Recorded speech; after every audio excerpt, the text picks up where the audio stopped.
Oh my god. You guys scared the fucking shit out of me. Roto, Lumen, oh my god. You guys scared me so bad. Oh my god. You guys, I don't know how you do this. You put in a message before I went live, and so I freaked out and I thought I went live early, and I almost like turned off my computer because I got so freaked out. Don't do that again. That freaked me out so bad. Wait until the stream starts, please. That scared me so bad. Oh my god. Hello. Oh, Citrus, hello, welcome in. Good to see you. Sir Lord Bob, hello, welcome in. Welcome. Oh my god. Alrighty. Let me switch over here.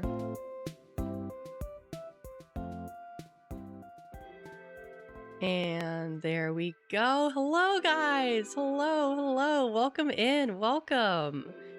Did you guys miss me? I know this past month has just been like, I've just been not here. It's just one thing after another just this past month, but I'm back. I do not have any plans for the foreseeable future. So, oh god, my arm is glitching out.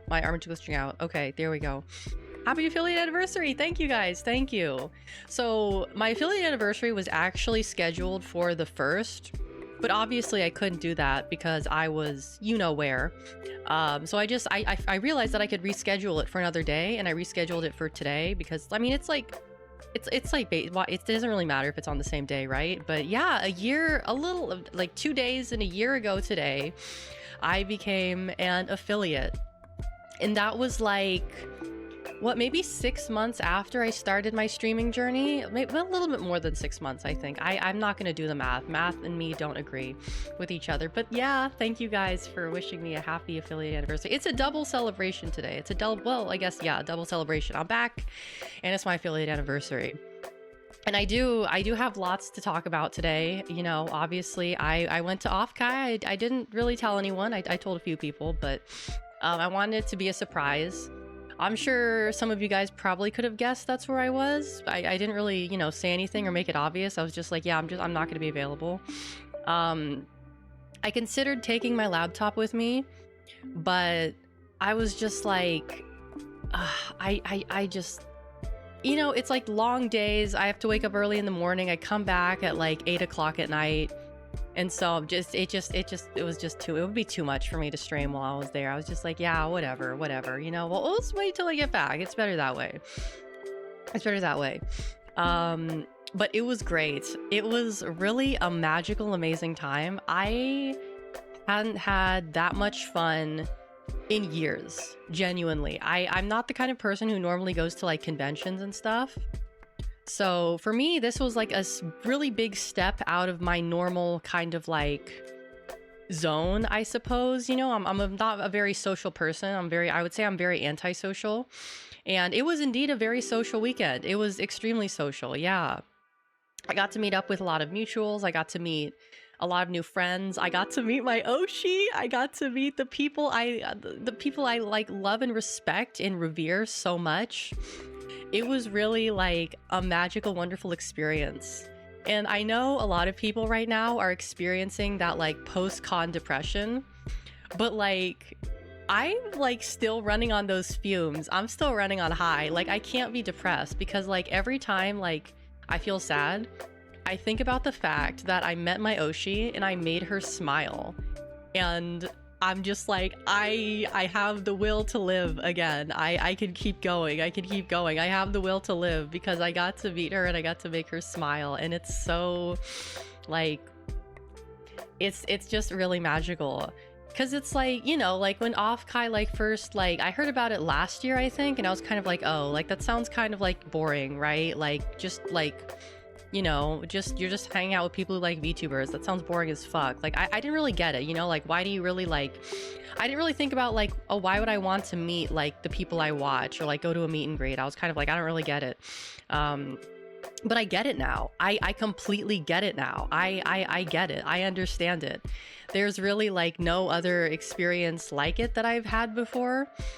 And I'm gonna go again next year no matter what. Like no matter what, I'm going again next year. I'm gonna try to bring like as many people with me as possible because I have a few. Well, actually, Roto, there is a VTuber Expo that's going to be happening in Birmingham in August. I don't know if you heard about that. It's called V Expo. They have actually kind of a stacked lineup. They have FaZe Connect coming in. They have a lot of indies. So just letting you know, I don't know how Birmingham is. I've heard mixed things about it, but like for me, like anywhere that people say is dangerous in Europe is like not really that dangerous to me. Citrus, hello. Wait, were you just, wait, hold on. You were just here. Oh, hi. Hello again. Hello, people tasty. Hello. It's the second highest crime rate in the UK. I mean, yeah, but like you guys don't have guns though, so I don't see how that's a problem. Like I mean, okay, yeah, you can get stabbed and you can get mugged, but it's like it's not like you can get shot. So I don't know. It's just like people, I don't know. To me, it's just like I've been some pretty dangerous, like unsafe places in my time, and it's like I don't know. It's just like whenever people like outside, like if it's like South America's like dangerous, that's like one thing, right? But for me, like just like Europe, just it just doesn't seem like I don't know. I just don't get it. I just don't get it. You realize that we outdo some of your states with stabbings alone? I did not know that. Okay, I really didn't know that. I'm gonna have to. I'll look into that. I'll look into that.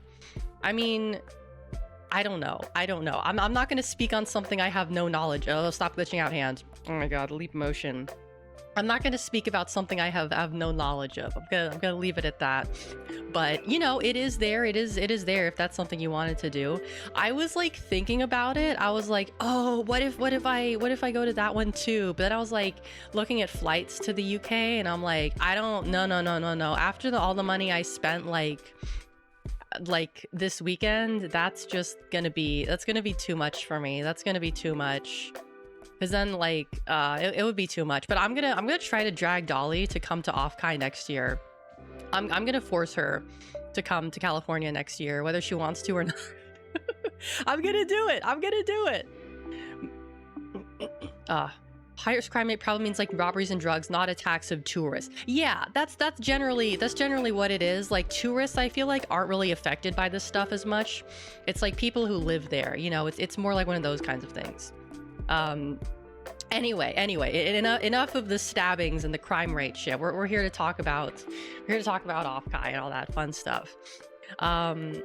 I got to meet, okay, so I'll tell you who I was hanging out with. I got permission from the girls to talk about it. So I got to hang out with Senna. I got to hang out with Nemcro. I got to hang out with Amanda. I got to meet Yansha. I didn't really get to talk to her, but she seems cool. I got to meet Issa as well. I got to talk to my Oshi, Mari_EN. I got to talk to Nyaru. I got to talk to a few other people as well. But a lot of these people you guys don't know, and I'll shout them out. Well, actually, most of them stream on YouTube, so I can't shout them out. It would be nice if I could shout out people who stream on YouTube. I mean, I guess I could put their like YouTube channel in the chat. Maybe I'll do that later.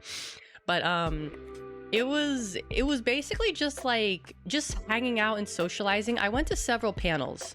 So the first day, what did I do?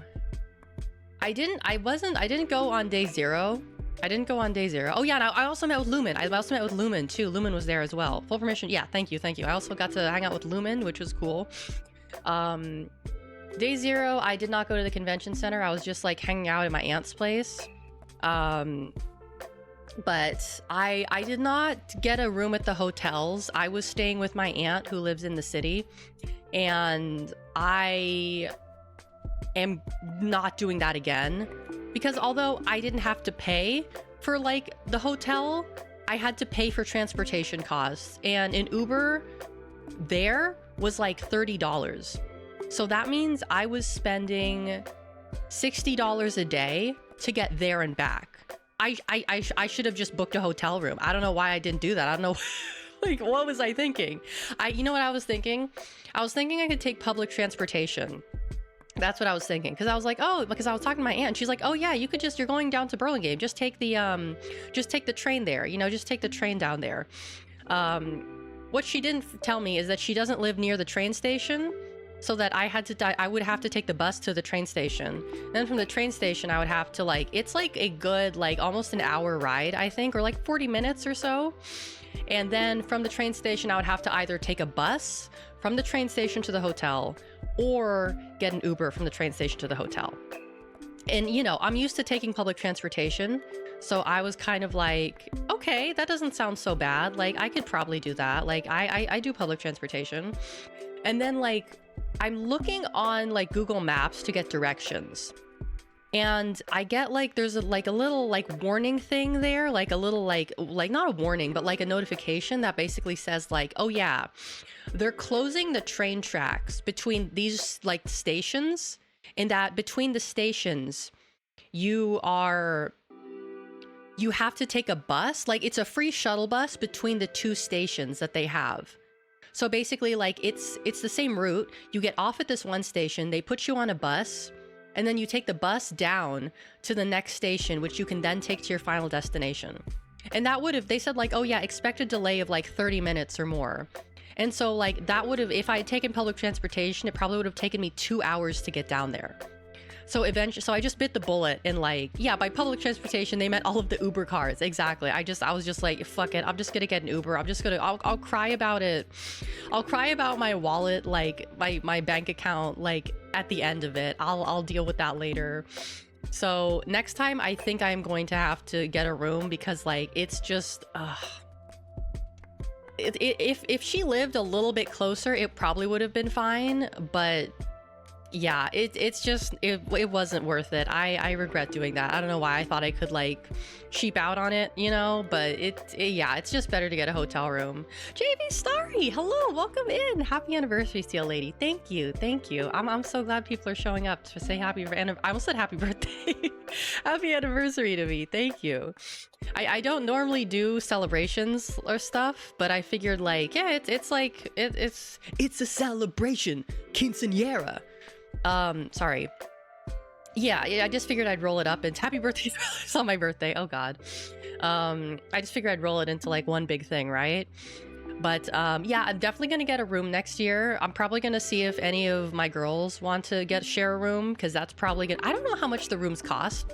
I didn't even look at, like, how much the rooms cost when I was buying my ticket, because I was just like, oh yeah, you know, my aunt lives nearby. I can, like, do that. I don't have to worry about a room. But next time I'm going to be, oh, Citrus, thank you so much for becoming a big slappy. Thank you for your tier 1. Also, speaking of tier 1, I have some bad news for you all. I'm sure some of you guys already know about it, but I got an email today from Twitch saying they're raising the prices of tier 1 to $5.99. So I'm sorry about that. I can't do anything about it. I apologize. That's for the US, I think. I think for other countries they're raising it as well, but I was so mad about that. I was like, are you fucking kidding me? $6 now?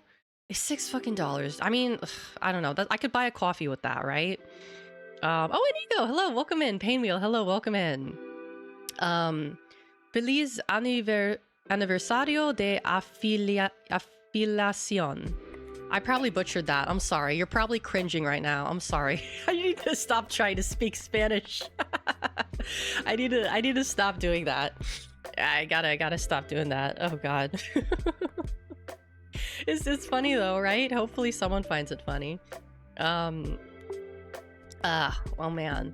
But yeah, I could get a coffee with that. I can't do anything about it. Anyway, enough about that. It was like, I was sad I didn't get to stream, but I also had so much fun that I was kind of like, wow, like, this is so cool. My T1s are worth $1 with your currency. Oh my goodness. You had no clue you were even at Offkai? I was keeping it kind of a secret. Like, I didn't tell anyone except for, like, maybe a couple people. I wanted to keep it on the down low. Just because, like, you know, I don't know. I've never been there before. I don't know what people are like. I don't know what the vibe is. And I kind of wanted to, like, you know, just feel out what it is before I start, like, you know, making myself known there, I guess. And I really wish that I had done more to promote myself, because, like, so many, like, indie VTubers were giving out, like They're business cards, and I had considered making business cards as well. But I actually have it made. I have the business card template. I have it the way I wanted to, but I chickened out at the last minute because I how do I say this? I basically just like shook myself out of it. I kind of scared myself out of it. I was like, oh, I'm a nobody, you know, no one's gonna pick up my business card. But like genuinely, it was like it was a big networking event. It was really big networking. Like it's just people from all different sizes, all different places, just like talking, promoting themselves, cross-pollinating. And I wish I had done more to like, I wish I'd just done business cards. Like people were giving away like stickers and stuff. A lot of my friends did that, like keychains, charms. I think once I get my new model, I'm going to start looking into making merch because I know there's at least a few people who want merch.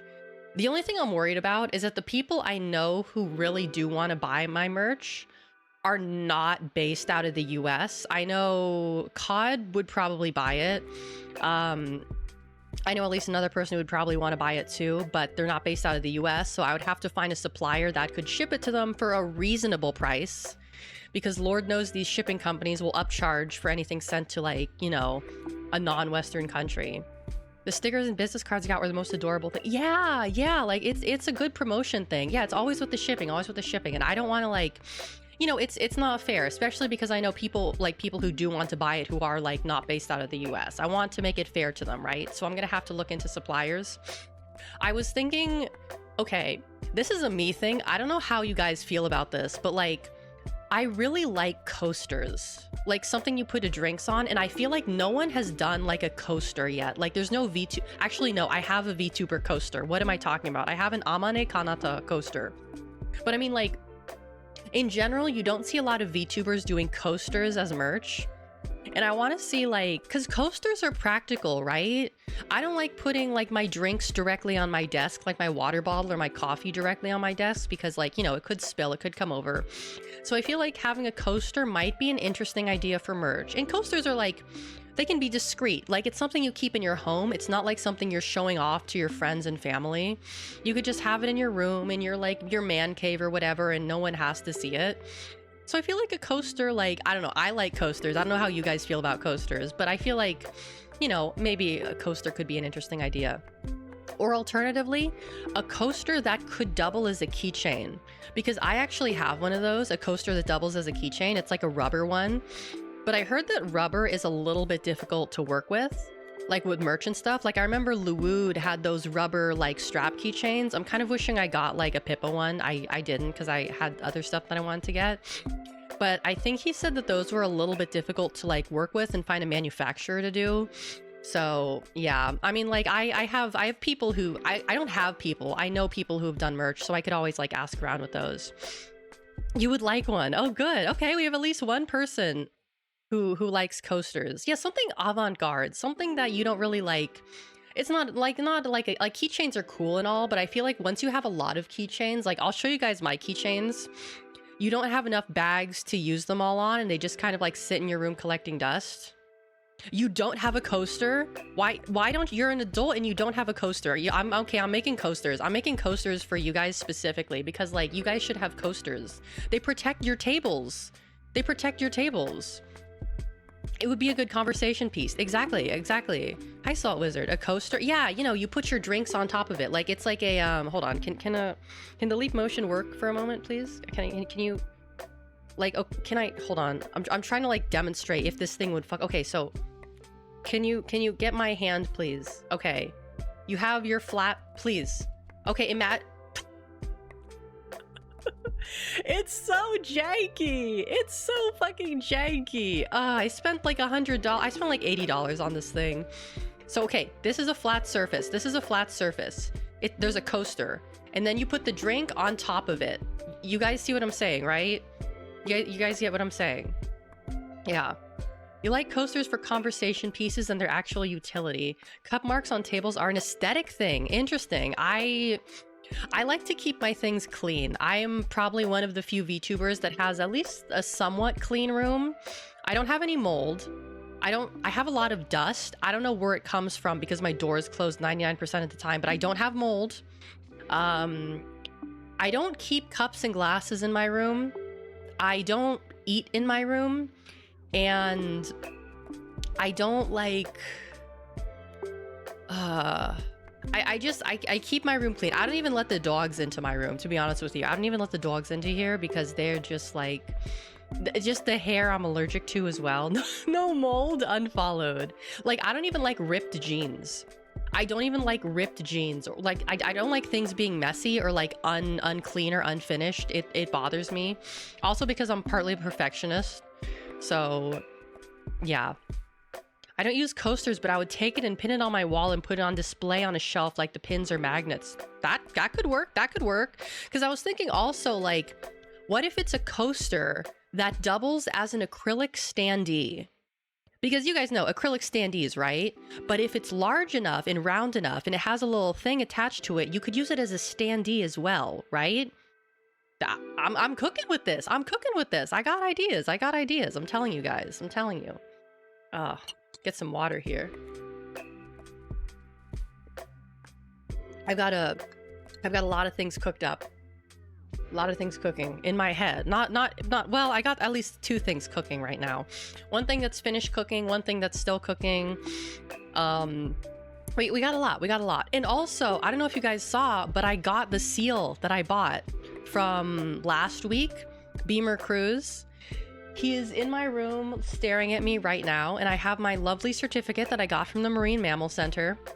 But if you want to see my seal certificate, you can check my Twitter or check the Discord. Yeah. So it was a good price. That was a good price. I got my certificate. I supported an organization that helps animals, and I got a little keychain out of it too. So all in all, pretty good. Keychain coaster that's also an acrylic standee sounds like fighting on multiple fronts. Well, okay, I'm thinking either an acrylic standee and a coaster, or a keychain and a coaster. Not all 3 things in once. Not all 3 things at once. Yeah. Oh, thank you for the Discord. What else? I suppose I should go into the slideshow soon. My throat is feeling a lot better. I only needed to take cough medicine at like the day 0. But well, I just cleared my throat right now. I still do get a little bit of like gunk in there, but I'm feeling much better. Much better. Yeah, I think like going to Offkai was a really good experience for me, like being as I am now, because I feel like if I was any bigger, you know, if I was some big shot indie VTuber, I would feel very nervous about going to Offkai, because the chances of me being like, you know, like having people like know who I am would make me really like freaked out and nervous. You know, I generally don't really like people I don't know like talking to me. Like someone I don't know coming up to me and talking to me like freaks me the fuck out. It makes me really nervous. Like it like, oh my god, it freaks me out. Like it just like it just makes my anxiety like really flare up. So like I'm glad that I am as small as I am, so that like none of that like actually happened to me. But you know, in the future, if I become a big shot indie VTuber, I'd probably have to start worrying about that. But you know, going really made me appreciate where I am now, because you know, some of my friends and some of the people I know like who are there, who are like much bigger than me, they have to actually do stuff. They have to talk to people, they have to network, they have to like, you know, make their rounds and say hello to everyone. And like it's not so much that you can just sit around and enjoy it. You actually have to like go and do things. And I was kind of like, oh man, I'm glad I don't have to do any of that bullshit. I'm glad I could just like hang out with my friends and vibe, you know, just walk around and just like chill. I've got a lot of concern for my OPSEC and personal information. It's weird knowing that I'm definitely featured in some archive media, face and all. Yeah, I don't like, I've never liked, ever since I was a child, I've hated taking my picture, like getting my picture taken. I, generally speaking, don't let people take my picture, or if they do take my picture, like my face has to be covered. I don't know why, that's just how it's been since I was a kid. Like whenever my family would be like, okay, it's time to take a family picture, I would like run and hide. And they would have to like drag me kicking and screaming out into like you know, take a picture, because I've just never liked it. It feels very gross to get my picture taken. I know that makes me sound like a crazy person, but I just don't like it. I just don't like it. It's not like a self-conscious kind of thing. It's just kind of like, I just don't like it. I just really don't like it. You know, even getting school pictures was hard for me. That's what was like, I don't want to say that's so nice about COVID, because like nothing was nice about COVID, is that like it became socially acceptable to wear masks in public, because it's like, and it still is to some extent, especially at events like this, because it's just like, yeah, I'm wearing it because I don't want to get sick, and also because I just don't want my picture taken. Like I just don't like my face being in pictures. I just don't like it. I'm not, yeah, it's you get it. Okay, yeah, you get it. Yeah, no, my parents were very much like, okay, we have to take a family picture every year and put it on a card and email it to people and like send it to people, which like, ugh, I hated it. Oh, not the Dia. Hello, welcome in. We're gonna start the slideshow soon to show off like what I got, like my merch and stuff. I'm like wondering, like, should I tell the stories as I'm showing you the stuff, or should I tell the stories now and do like you know, like my merch and stuff later? Because I feel like with the way I made the slideshow, I just kind of like threw it together last night. But I'm trying to think. So I was hanging out. I know I already told you guys who I was hanging out with. But it was a little bit like, it's always awkward when you meet someone like an online friend in real life, because it's like, oh, hey, what do you look like? Like you have to like ask them that, and it always feels weird asking someone like, what do you look like? Because it sounds like you're gonna try to like, you know, like like it just sounds creepy to ask someone like online, like, what do you look like, right? And so I was kind of like trying to meet up with the girls, and I was like, oh, where are you guys? They're like, oh, we're here. And I was like looking around, and I'm like, I don't know, like, is that them? I don't want to go up to like different groups of people and be like, hi, I'm Alex, are you guys so and so? But eventually we met, and because like I had saw some people, and I was like, wait, is that them? But I was too afraid to approach, right? And so eventually I kind of just like, we were in the same area, and I was like, where are you guys? What are you wearing? And she's like, oh, I'm wearing this. And I was like, oh, they're right in front of me. They're literally standing right in front of me. And then I was like, hi, I'm Alex. And they're like, hi, how are you? And then we just hung out. It was cool. But it's like, it's so interesting, because you think like, you know, when you're thinking about numbers and stuff, you're like, oh, this person has like so much more followers than me, and they're so much bigger than me, and they're so much cooler and more talented than me. And then you meet them, and it's like, oh, you're just the person. You're just a human being, just like me. We're both human beings on this planet. Like, we both have the same basic wants and needs: food, water, and shelter. Like, and it's just, we're just humans, right? We're all just humans. It doesn't matter how many fucking followers we have, because we're all just people. We're all just people, and we're all just vibing. And that was like so nice about Offkai, is like when you meet someone in person, it's like all that kind of goes out the window. It's like, oh, you're just another person. You're just like me. You're just a human being. Like, that's so cool. I thought you were like Jesus. I thought you were Jesus.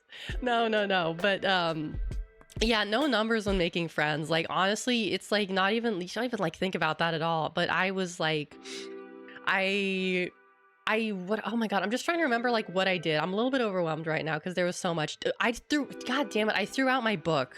I could have gone through the book and tell you guys what I did. Okay, I know what I did first. I went to the opening ceremony, and Coefficient was the MC. You know, the VTuber. Well, he's not he's the VTuber guy now. Yeah, Coefficient was the MC. And he's like, oh, how many of you guys, like, was this your first Offkai? And we're all like, yeah. How many of you guys are like, you know, he's like doing his thing. And he's like, oh, you guys, it's just an opening ceremony. And then we all left to do our stuff. But yeah, he's the one with the photo of himself on his card. Yeah. He's the VTuber stan. But I would say it's a little bit like, it was a little bit awkward, because he was kind of like, so the weird thing about Offkai, as we all know, I don't know if I should talk about this, but it's not even a secret. Everyone knows about it. So there was no Niji Sanji presence at Offkai, but what there was a lot of Niji Sanji merch. So you kind of have a weird dissonance between like the fact that they're like, they're not banned from the con, but they kind of like removed themselves, or they were asked to leave, like not be at the con for reasons, as we all know. But a lot of vendors were still selling their Niji Sanji merch. So I'm very, very curious as to what, like, how much of that merch actually sold, right? I'm very, very curious as to that. I know there were definitely some Luxium fans there. I definitely saw a few. But, you know, I thought that was interesting. The rest of the day, I did play DDR, like, just to get warmed up. And the rest of the day, I didn't really spend that much time at the arcade. So the arcade was just kind of like... It was basically just a tent by the pool that they had arcade machines in. The arcade kind of sucked. It was kind of a garbage arcade. It was really bad. Like, they had like more than half of the arcade was dedicated to like card games, and like the place with the actual games was like literally less than like a third of the tent was dedicated to games. A third of the tent, sorry. So that was kind of bullshit. At least they had Smash. Don't even get me fucking started on that. It was like, it was kind of pathetic. And I think what the reason for that was is because A, they didn't have the space, and B, the company that they used to get the games from was also doing Fanime, which happened the weekend before. And I think what they were doing is a lot of their machines were probably like, they sent them, you know, to be cleaned, to be repaired. At least I hope they did, before they sent them to Offkai. So, you know, there was one DDR machine, which was fine. It wasn't crowded, actually. There wasn't a line for the DDR machine, which was wonderful, because, you know, at Dave & Buster's, like, there can be a line sometimes, or at like, you know, some of the other arcades. But I got to play DDR. I got to play DDR with Lumen, who held his own against me. And I would say I'm a pretty like mediocre player, but playing on the metal pads is so much easier. I forgot how much easier playing on a metal pad is, because I have DDR at home and I have a soft pad, and it's so uncomfortable to use. Captain Jack was on it. It was a DDR Ace machine, so it had all the songs from all the previous games. It had Captain Jack. We didn't play Captain Jack though. I wish we had. I should have checked. I just don't remember which DDR specifically Captain Jack was from. It might have been Extreme, but I don't remember off the top of my head. Anyway, yeah, I pretty much spent like the first day just kind of like vibing. The second day was probably one of the most, it was the most interesting day. So, well, the first day I forgot to mention, me and Lumen went to Nyaru's meet and greet. And I wanted Lumen to come with me because I was so fucking nervous.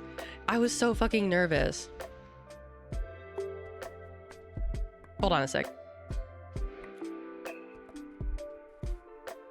Because like okay, I mean, hopefully, God willing, she's not watching my stream. Just, yeah.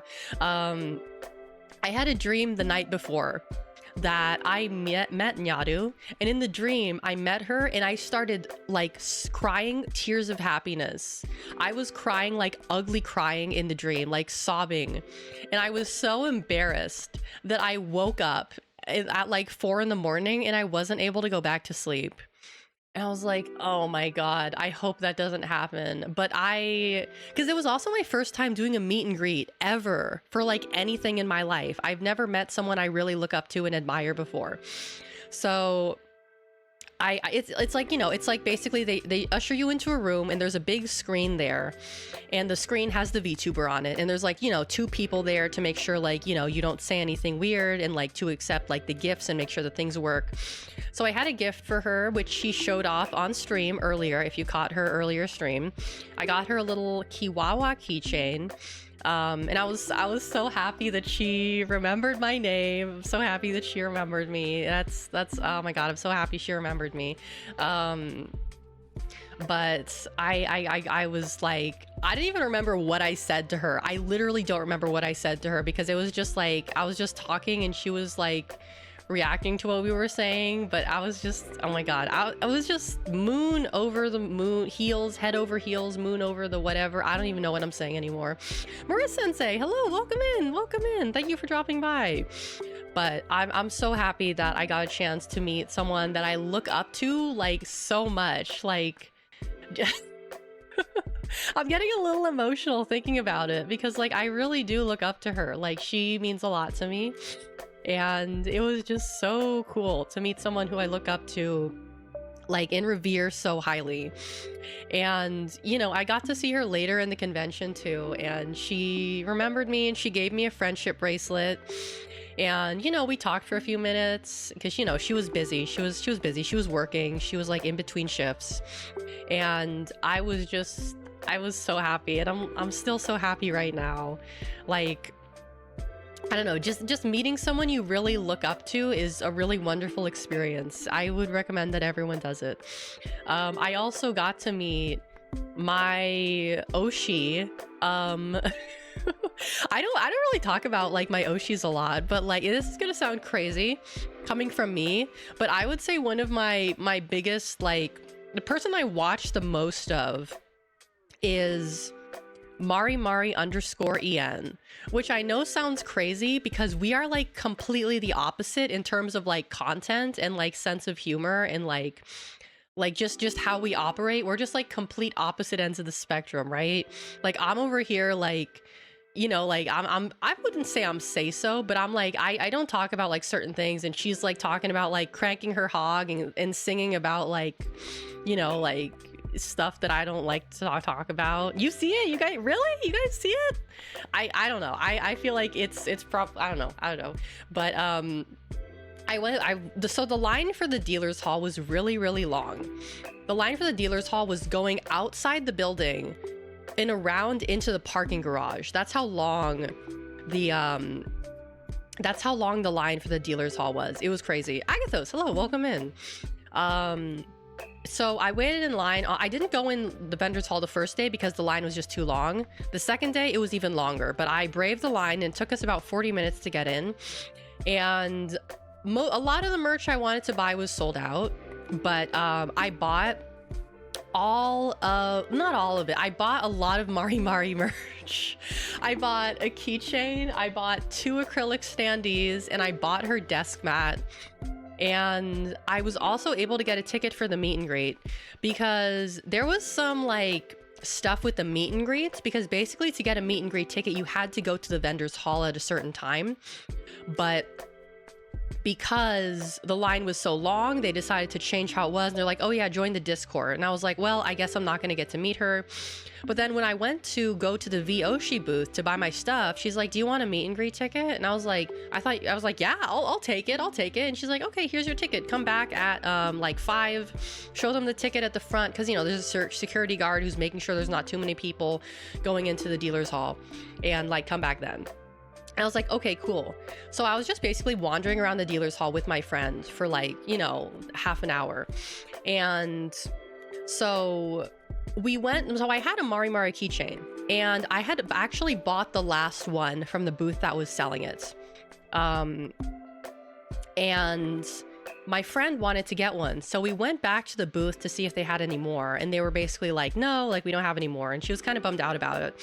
And so then as I was standing there in front of the booth, I saw this girl, this adorable looking girl who had a Mari Fumo, and she was drinking a can of White Monster. And I was like, oh my God, she must be such a big fan if she has the Fumo.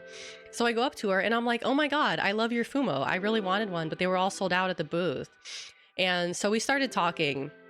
And I was basically telling her like, yeah, you know, my friend wanted to buy one of her keychains, but I got the last one. And she's like, oh, I have an extra one if you want it. And so she gave the extra to my friend. And my friend was just standing there and she's like, wow, thank you. And like, then I kind of just like was like, wait a minute. And I did like, you know, like that. And like, I looked at her badge. I'm not going to say what it said, but it tipped me off. And then I looked at her and I was like, wait, and she was like, yeah. And I was like,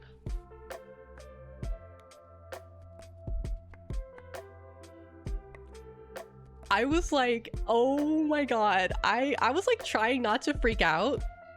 I was trying not to freak out because like, she's like my Oshi, right? And she's like literally right in front of me, and I was just like there, and I was just like, oh my god, I don't even remember what I said to her. I just started showing her all of the merch of her that I bought. I was just like, I got the acrylic standee, and I got this acrylic standee, and I just like was like, I don't know what I said to her. I just remember saying, and I got the ticket for the meet and greet, so I'll see you later. And I was like, okay. And she was like, okay, bye. And she was like walked away, and I was like, oh my god, like I just met my Oshi. And like I was with Nemcro, and like Nemcro was just like, wait, what? And I was like, girl, that was Mari Mari. And she's like, wait, did I just meet Mari Mari and I didn't know? And I was like, yes, we just met Mari Mari.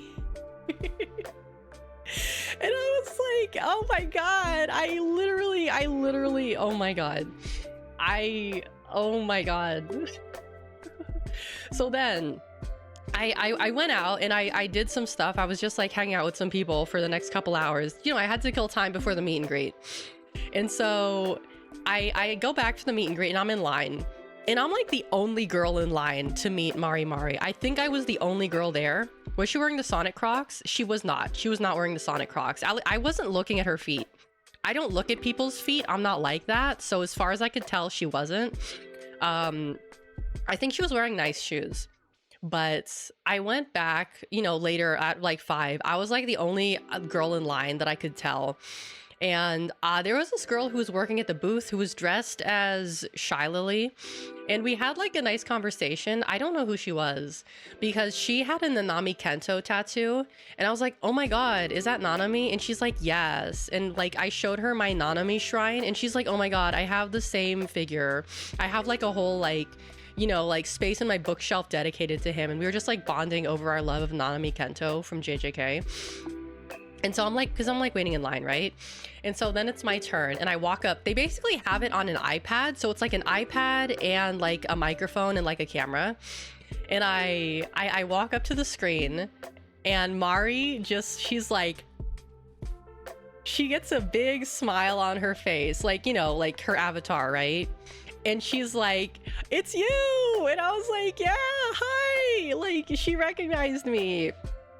And so, you know, she was really happy. She seemed really happy to have like a girl.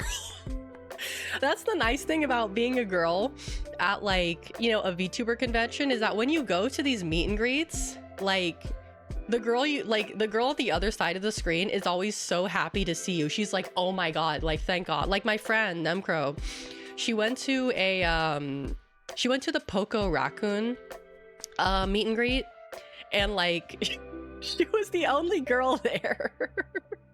She was the only girl there for Poco, and Poco was like, oh my god, it's a girl.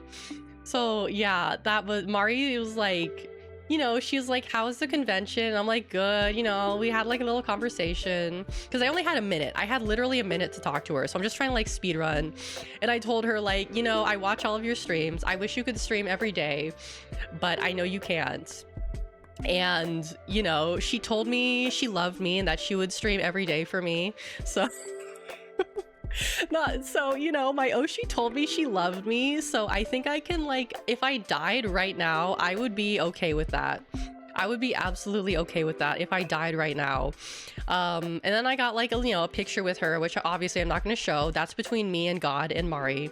That it was literally the longest and the shortest 1 minute I've ever had in my entire life, because like I could see the timer right next to me. I could see the timer, like I think Kisaka was there and she had the timer, and I could see there was like 22 seconds left on the clock, and I was like, okay, what am I gonna say in these 22 seconds? But then like the girl dressed as Shiloh, she's like, do you want a picture? And I was like, yeah, sure, why not? I don't care, like I'll keep that picture.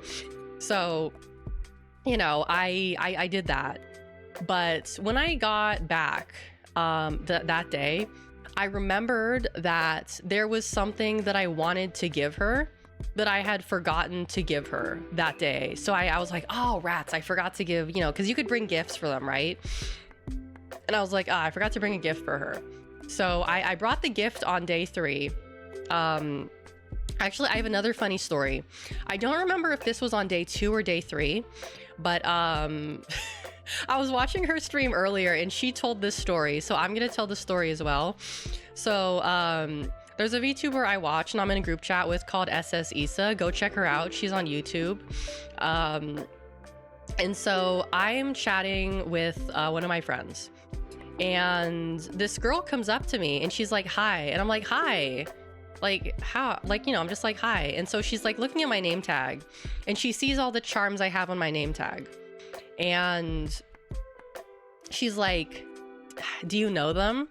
And I was like, yeah, you know, I know her, and I know her. And I've never talked to her before, but she seems cool. And the person I was pointing to was Issa's keychain that I had. Because, you know, I've never talked to her before, like, but, you know, I watch her streams. And so she looks at the keychain and she's like, damn, she's ugly as... what did she say? She said, like, she's fugly as hell or something like that. And like, I looked at her and I'm like, oh my God. Because like, just the way she said it in her voice, I knew it was her. And I was like, oh my God. Like, I was like, I don't know. It's just whenever I meet someone, I tend to make a little bit of a big deal out of it. And she just starts laughing. She just starts laughing so hard. She trolled me so good. She trolled me so fucking good. And I still haven't recovered from it. But she's just like laughing at me. But I'm like laughing too, because it's like actually really funny, because she trolled me so hard. It's like, yeah, you know what? I deserve that. I deserve that. I deserve that. Did a rabbit's foot in the 4-leaf clover? No, I just have that much riz. I just have that much riz. That's my girl riz. I have girl riz, you know? It's so weird because like I spend more time around men than I do women, to be honest with you, just because I feel like I'm, you know, I'm like a tomboy. I have like, I feel like sometimes I feel like I'm more like mannish than I am like womanish, I guess, if that makes sense. Like I'm more male brained than woman brained. And then I hang out with a group of girls and I'm like, oh yeah, no, I'm a girl's girl. I'm a girl's girl. Like I get it. I'm a girl. I'm a girl's girl. But you know, we didn't really have like a long conversation because she was like, you know, she was gonna meet up with her friends, but I was just like, you know, like, hey, like, how are you? Like, you know, like I like your streams, like whatever, I'll see you around. But yeah, you know, it was my first interaction with her and she trolls me super hard. I'm never gonna recover from this. I'm never gonna recover from this. And she told it on stream too, so now everyone knows I got trolled by Issa. Everyone knows I got trolled by her. But yeah, let me get into the PowerPoint here. Let's see. Switch over here. Whee! There we go. And is this gonna work? Oh, there we go. Okay. Yay, it's working. Oh no, it's too big. Hold on a sec. Put it underneath the chat. There we go. I just realized that the PowerPoint blends into the background and also the chat, but it's fine. The aesthetic of the PowerPoints fits the aesthetic of like what I'm talking about, so it's fine. Alrighty, let's get started here. Can you see my mouse? No, you can't see my mouse. My Offkai Gen 3 2024 experience. So I actually didn't take a lot of pictures for obvious reasons. You know, it's not, you know, taking pictures at a VTuber convention is a little bit like, you know, a little bit funny. So first of all, we have some standees. So I saw this guy was walking up the stairs and he was carrying Mari's standee. And I was like, oh my God, it's Mari. Can I get a picture? And so he's like putting Mari down and she just like falls over. And I'm like, oh my God, no, Mari _en. But then he like puts her back up and I'm like, yay, I got my picture of Mari. And then when I was at the Vyoshi booth, I got the picture of Nyaru's standee, which was signed by her. Also, like, I didn't get it in the picture, but at the very bottom, the bottom right, she wrote Sneed. You can see Phoebe's in the back. I'm not sure. I've seen her around. Oh, you can't see my mouse. I've seen this girl before. I don't know her name though, but I have seen her before. What else do I have? Oh, Tapu-chan. Yeah, I saw Tapu. I didn't see Issa's standee, but I did see Tapu. I did see Tapu's, which was super cute. Oh, that's right, in Ashton. So I actually went to Ashton's concert, which I think was her second official concert at Offkai, and it was really fun. It was a hologram. Not like the Hatsune Miku hologram, but it was almost like how do I describe it? Like they projected an image onto a transparent screen, which I guess is a hologram. I don't know the definition of a hologram, but it was very nice. That girl has pipes. She can really sing. Very, very happy I got to, because I've heard of Ashton. I've heard people talk very highly of her, but I've never actually watched her streams or like, you know, seen her sing. But yeah, Ashton's got pipes. She's cute. And then I think that's Miori next to her. I don't really know too much about her, but she seems cool. Also, I think this is Ashton on the standee here. I mean, not the standee, the little screen here as well, which is like an iMac or something from like the 80s or the 90s. I don't know. But most of her merch sold out. I didn't see that much of it. Oh, you got a picture with all three of her standees? Nice. Let's see. And then we got Pippa and Senar's standee. This is Senna's new model in case you haven't seen it. She drew it herself and it's super cute. I got Min's Utano Pandora, who... I really wanted to see a certain concert in the morning. I wanted to see the GX Aura's concert because like that girl can sing. That girl can really, she has fucking pipes, but it was at 10 a.m. And I was kind of like, I don't want to do 10 a.m. again because Nyaru's concert was actually at 10 a.m. on Saturday. So I had to get there early for that one. And I didn't take any pictures of Nyaru's concert, but it was genuinely like super wonderful. I started tearing up a little bit because it was so like inspiring and so wonderful. I don't know, whenever I see like performances, I feel really inspired. Like it really like energizes me and it makes me feel like I want to do better, right? Like it makes me feel like it inspires me. It's inspiring. It inspires me to work harder and do more, you know? So I really like watching performances and stuff. Next we have merch. So compared to a lot of people, I actually did not buy that much merch. Compared to a lot of people, I really didn't buy like any merch. Which is probably a good thing because I already spent so much money on transportation. I probably spent the least amount of money on food because I would eat like breakfast at my aunt's house and then I would not eat lunch. I would go like probably like 12 hours before I ate dinner. So it was kind of like not really spending that much money on food, which is good because food in San Francisco is fucking expensive. It's like $20 for an entree at like a basic ass restaurant. It's crazy. It's so expensive.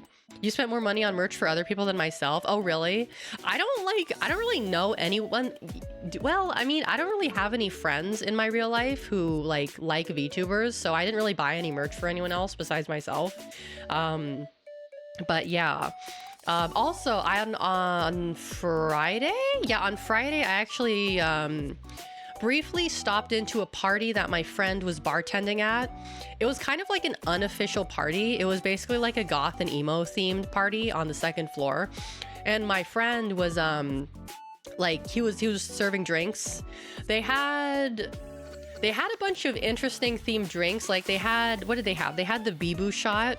They had the chum shot, which was actually really good. It was like blue.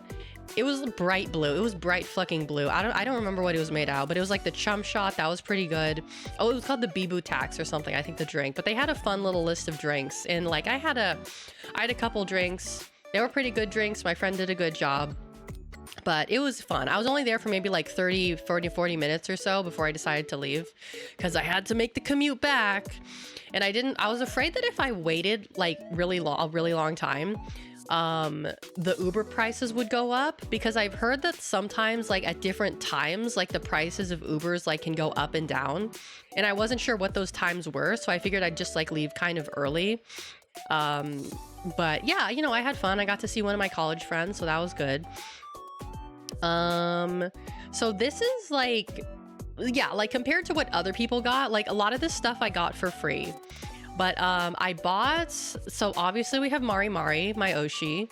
We have Kiryu Coco, my Kami Oshi. We have BB. I'm super happy I got one of BB's charms. We have Senar. We have Issa. And then we have Vesper. Vesper, you know what I really wanted? I wanted, so Omona has these like, Omona had Randon merch. And I really wanted to buy one of the Omona Randon orbs. And there was one left on Saturday. And when I came back on Sunday, it was gone. And I'm really kicking myself for not getting at least the Randon orb. Because like the Randon orb was so cute. And the material it was made out of was so nice. Visited a friend in Oakland. It would have cost me $125 to travel back around midnight. Okay, yeah. Because I was worried if I waited like till 9 o'clock, it would cost more.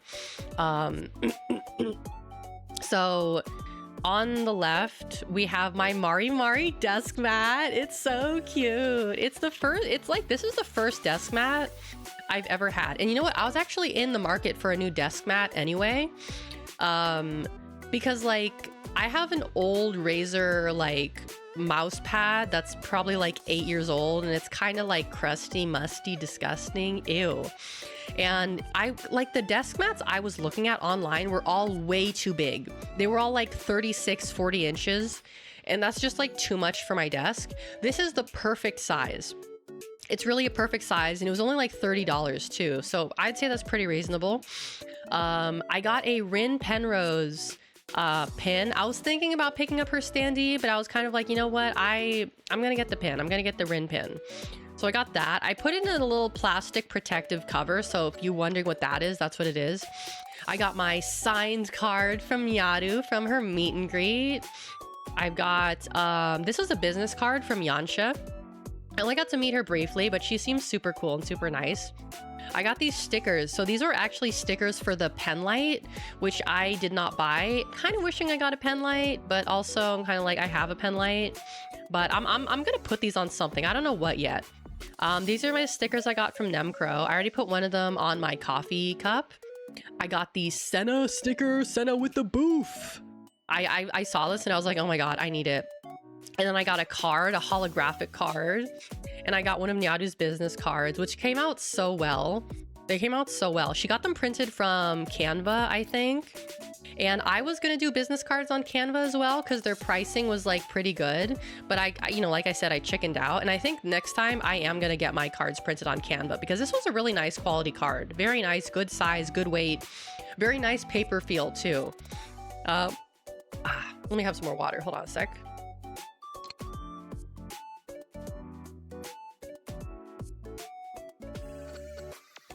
But the cool thing about the Senna pin, I mean, not the pin, sorry, the Senna keychain is it's actually made out of wood, which is really, really awesome. Because like all of these are acrylic, you know, they're all plastic. And this is the only one that's made of wood, which really makes it stand out. So I'm kind of like building a little Oshi wall here. That's what I'm calling it, like my Oshi wall. Oh, let's see, what else? So day 3 was pretty chill. I was just kind of hanging out with people and saying my goodbyes because my aunt wanted to spend time with me before I flew back. So, you know, she was like, hey, can you come home early so we could like go spend some time together? And I was like, yeah, sure. Because like the con pretty much was like done at 4, which was surprised me. I thought it was going to be done, like going to go until like 7 or so, but it was like, no, the closing ceremony was at 4. And the closing ceremony was so scuffed, dude. It was so scuffed. It was really funny because it was basically like the founder and like some other guy who's dressed as Suisei were basically there. And they're like, yeah, we don't have any plans for like, we didn't script this or rehearse it at all. We have no plans. So we're just gonna like stand here and talk. And, they were basically just like, you know, saying like, oh, you know, we run entirely on volunteers, which was, you know, fairly obvious. And, you know, like, oh, we're so thankful you guys came here. There's so much more people last time. They said they're like, something's going to be different next year. I don't know what. Did you get a chance to sign the banner? I did not sign the banner. It was just too crowded. There were too many people there. And I was like, I don't want to have to be shoulder to shoulder with people trying to like sign my name, you know? So there's always next year. There's always next year. But yeah, I didn't. They also, oh, sorry, I'm just like scratching my arm. They had these like gigantic ass like shopping bags that they were giving away on day one. They were basically like Phase Connect bags, but they were huge bags. They were way too big, and everyone who was walking around with them was basically like bumping each other in like the backs with them. They were just too big, too big, too big, too big, too big. But I saw they had some nice tote bags towards the end. I did not grab one because I don't need any more tote bags. I already have a lot. But they seemed like, you know, okay, decent bags. There was also giving away a lot of ribbons. I got a couple ribbons. I didn't take any pictures of them. I don't have them on here. But one of them was like a DDR ribbon. I got a Phillian ribbon. I got... it's like over there, I can't see it. I got an Ita bag ribbon for my Ita bag. I got, I don't remember the other ribbons I got, but compared to other people, I did not have very many ribbons, which was fine. The ribbons don't really do anything for me, but there are some people with like really like a lot of ribbons, a crazy, crazy amount of ribbons. And those people like, damn, all right. Okay. Oh, and so I forgot to tell you guys. So on the third day, I was like, I wanted to give Mari the gift that I forgot to give her. I'm not going to say what it is because that's between me and her. But I wanted to give her a gift and I forgot to give it to her. So I brought it with me that day. And I was kind of like, oh, I guess I have to look for her now, which is like, you know, an awkward thing to do. But me and my friend were standing outside of the dealer's hall. And I am like on my phone because she's talking to some people, and I look up and like she's right there talking to some people. She's like literally like right next to me talking to some people, and I'm like, oh my god, like that's Mari. I have to give this to her, but I'm too nervous. And like my friend's like, no, go talk to her. So she was entering the dealer's hall, walking right by us. Somehow I gathered up the courage and I was like, hi, it's me again. I don't know if you remember me. I wanted to give you this, but I forgot. And so I show her what I want to give her, and she gasps, and she's like, can I really have it? And I'm like, yes, this is for you. And she was so happy. She was so happy at what I gave her. Kopidot, hello, welcome in. And, you know, we stood around and we chat for a few minutes. And, you know, I introduced myself because I forgot to do that. Like the past 2 times I met her, I was too overwhelmed. And I was like, hi, I'm Alex. And she was like, ask my friend, like, oh, hey, who are you? And she's like, oh, hi, I'm Nemcro. And then she said, like, you guys seem really cool. And I was like, oh, she thinks I'm cool. Okay. She thinks I'm cool. So that was weird. I'm sorry. I got to meet her again. And she said I was cool. So if you know, a truck ran me over when I step outside, I would be okay with that because my Oshi said I was cool. But yeah, that was like, did I do anything else on day 3? I'm trying to think. Not really. It was basically just like running around and saying like, you know, goodbye to people and stuff, and just like, you know, talking and chilling. Oh yeah. So that's my Mari merch that I bought. And there's this lovely girl I met when I was waiting in line for karaoke. I was going to sing at karaoke, but they reset the queue and my song got deleted. And at that time it was like 7:30, and I was like, I'm not waiting another half hour to get a song into the queue. Like, I have to go. So I just left after this. But there's this lovely girl who was like standing outside the karaoke room, and she's like, do you want me to draw your Oshi? And I was like, yeah, sure. She goes by Sarisa5 on Twitter, I believe is her at. It's on my Twitter page if you want to like go check out her art. She's like kind of cracked. She's like kind of cracked at art, and she drew this in like, I don't know, like 6 minutes too. So very happy about that. And then I have the card I got from Nyaru from her meet and greet. So I'm very, very pleased with that. It's super cute, and it's like hand signed. Yay! Oh yeah, and then I got this really cute SpongeBob pin too, the Mihoy Minoy, like the Doodle Bob one. That one, it was at Artist Alley, and I was like, oh my god, that's so cute, I need it. And then of course I have my Issa charm, which I will now associate forever with getting trolled. I'll never be able to not forget about that. I'll never be able to forget. So now we have something a little bit different. So on the third day, so before my flight, my aunt took me to Pier 39 to see the Slappies. Yeah. So these are the Slappies. So these are sea lions. They're not like seals, they're sea lions, which are part of the same like species, I guess, but they're not the same because sea lions have ears and seals don't have ears. It's something that kind of irritates me is like, actually, no, I shouldn't say that because that'd be shit talking people I don't even know. Anyway, like they're big and they're stinky. These things smell really fucking bad and they're loud as shit too. I have videos to show you guys as well, but they basically just crawl onto these like wooden, like, I don't know what you call these things, like planks. They're not really wooden planks, they're just like these platforms. They're like wooden platforms and they just like they attempt to sleep, but they're mostly just like crawling all over each other and squirming and like being loud and fat and annoying. Is this a video or is this more pictures? No, I think these are pictures. But there's so many of them, so many. It's crazy how many of them there were. I think these are the videos.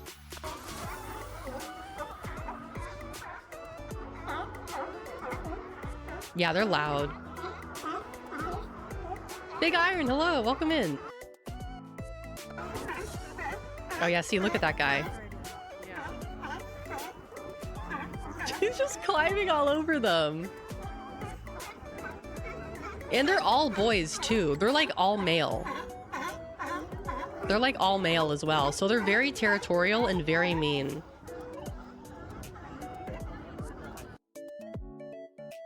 Yeah, I think this is another video.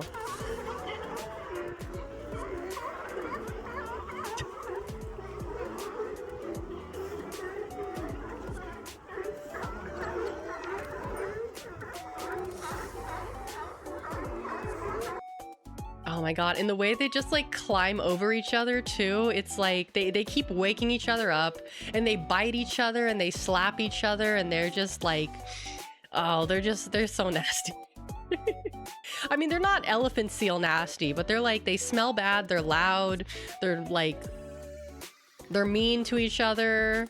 They're like, they're interesting creatures for sure. Yeah, it's a boys' night, all right. It's a boys' night.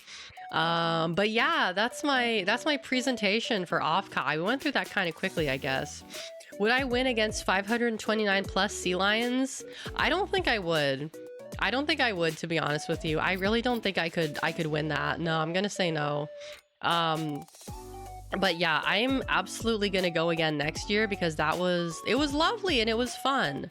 Can I escape? Okay, there we go. It was really wonderful. I don't think, yeah, those are all the pictures I have that I can show you. I have other pictures that I can't show you, which obviously I'm not going to.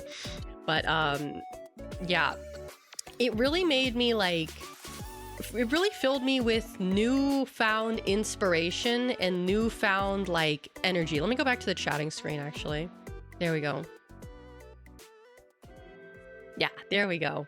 It really filled me with like more inspiration and more like, I don't know, just like I'm so happy that I get to do this, that I'm doing this, because it's allowed me to meet so many really cool and awesome and amazing creative people.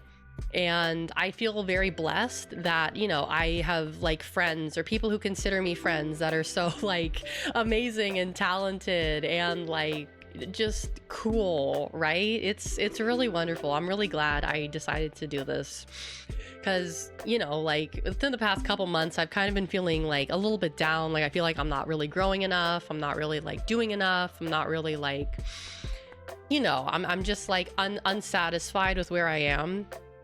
But, you know, going there made me really feel like I need to appreciate where I am more. And I do appreciate where I am. I appreciate every single one of you guys. I appreciate all the people that I have been able to meet. You know, that's not to say I don't still have ambition, but I am like, okay with being where I am right now, because now that I've kind of like taken a peek into what it means to be like, you know, to be bigger, or like what, just seeing what other people have to do, or what other people have to deal with rather, is kind of making me go like, oh, okay, like I don't have to deal with that. I don't have to do this. And that's like a relief to me, you know, like there was like some there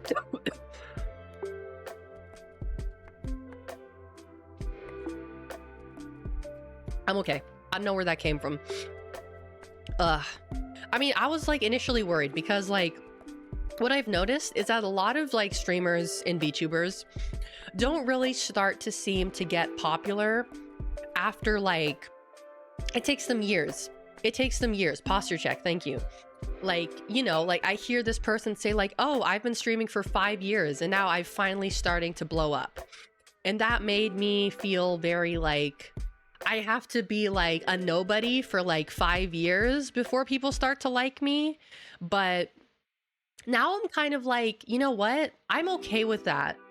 Because that means that's like less shit I have to deal with. I don't have to deal with people who hate me, who, you know, anti me, or who like, you know, like talk shit about me, people who try to drag me down, or just having to deal with like the nuances of like, you know, being like just socializing and having to network with people and all these like rules that come with like being a big VTuber that you have to kind of follow. And just it's like I don't want to deal with that right now. I'm glad I don't have to deal with that right now, because that would just be too much for me. Slow and steady growth is also more consistent. This is true. This is true. So it's really made me a lot more appreciative of what I have now and where I am. Because, you know, I did like, you know, hear some people talk about some things, and there was some stuff that, you know, happened, not to me, but, you know, there's like shit happens every year at conventions, right? And I'm kind of like, wow, I'm glad I don't have to deal with that shit. You know, I'm glad I'm not some like big shot who has to deal with people who feel like some type of way about you, right? It definitely made me feel more like appreciative of like what I have now and where I am. So for that, I think it was a very good experience for me. Let's see. I'm like looking at my notes right now to see if I missed anything. Oh, yeah. So I saw Tobin, the guy who makes the cutouts. He was carrying around a giant Mume cutout just like around the convention center. And I was just like, oh my God, yo, that's the dude who makes the VTuber cutouts. And he's like here. That's so crazy. He's like a celebrity, right? Everyone knows him. And everyone's just like, oh my God, it's Tobin, yo, he's carrying the giant Mume around. It's really heartwarming how great of a time you had and how things influence your view of the industry. You have to be somebody to people now if you want to feel like somebody 100,000 followers want down the line. Exactly. And I think that I should like really focus my like time and attention on creating the best content for you guys, rather than trying to create content for people who like don't care about me, right? Like I've kind of focused on like making people who don't care about me so much that I feel like sometimes I'm not really like paying enough attention to like what you guys want. Ties, hello. Yeah, shout out to his dad. Exactly. Yeah, I saw him at the vendor hall too, and I was like, how did he get that in here? Like, it's because it's really tall, right? And the vendor hall is so like narrow. How did he fit that in there? I don't know what he did, what kind of like magic wizardry he did to get it to fit, but he did something, right? He did something. I also like, oh my God, I saw so many more Teslas than I've ever seen in my entire fucking life.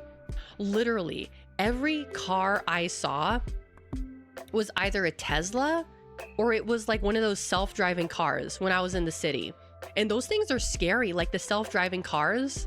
Like I was like, there was one driving next to us and it had like a thing on the top, and I turned to look at it and there was like no one in the car. It was like driving itself, and I was like, oh my God, that's like, that car's driving itself. My aunt was like, yeah, they have those here. They're not illegal yet, but they should be. And I was like, that's kind of scary. That's a little scary. I don't trust those things. I don't trust those things at all. I only recognized him when I listened to his voice and considered why he was like 10 feet tall. Yeah, it was kind of like that too, where I was like, oh, that guy's carrying a giant mume cutout. That's so crazy. And then I was like, wait, that's Tobin. That's how it is every time I meet someone. I'm like, oh, like you that's really cool that you have this thing that's associated with this person that I know of. And then it's like, wait a minute, you are the person. That was like when I met Mari. I should have known right away that it was her because she had the fucking like, she had the can of White Monster. She was carrying the Fumo. And like the first thing that popped into my head was like, oh, she's probably a really, really big Mari En fan. She's probably a really big fan. And I talked to her thinking that she was just like a really big fan. And then it's like, nope, you're her. You're literally her. Like, hi, how's it going? Like, I probably look like a dingus now because you're probably like wondering why I'm talking to you. Like, I feel like a dingus. Oh my god, I just realized I probably seemed like an idiot. You look like a fan of X. She says that to X thrice. Oh my god, she probably thinks I'm an idiot. Oh my god, dude. I'm so dumb. I'm so dumb. I just like, that's how it was when I met Issa too. I mean, to be fair, like her voice didn't immediately tip me off. It was when she like pointed, like when she said what she said, that I was kind of like, wait, it's you. Because she was surprised that I didn't know it was her, but she was like, she was dressed up and she was wearing like a mask and I couldn't like, she wasn't really like, she just said like a few words to me and so I couldn't like pick up it was her like right away. Yeah, last month I met some guy in a suit swinging around the city. Later on, imagine my surprise when I found out it was Spider-Man. That's like something I would do. I would like see someone like wearing like a Spider-Man costume. Like if I lived in the Spider-Man universe, I would like see like a guy in a Spider-Man costume and I'd be like, yo, that Spider-Man costume is really good. And he'd be like, what? I'd be like, yeah, did you make it yourself? And he'd be like, yes. And I'd be like, that's awesome, dude. That costume is really good. And then he'd be like, wait, she doesn't know I'm Spider-Man? Is she? Oh god, my leap motion is falling. Hold on. Oh wow, this thing is hot. That's literally something I would do. I'm just so like, I don't like to assume things about people. So I'm kind of just like, oh, this person is probably like, you look like Tony Hawk. That's literally something I would do. I would meet like Ariana Grande and I'd be like, you kind of, has anyone ever told you look like Ariana Grande? And she'd be like, what? I'd be like, yeah, you look a lot like her. That's super cool. Like have a blessed day. That's absolutely something I would do. Oh my god, I'm so stupid. But yeah, I feel so happy that I met so many new friends because like I genuinely haven't socialized in such a long time. Like because most of my friends from like college and stuff, I don't really talk to anymore. They don't really talk to me. You know, I have a few friends that I do talk to on like a semi-regular basis, but you know, it's like everyone's working, everyone's doing their own thing.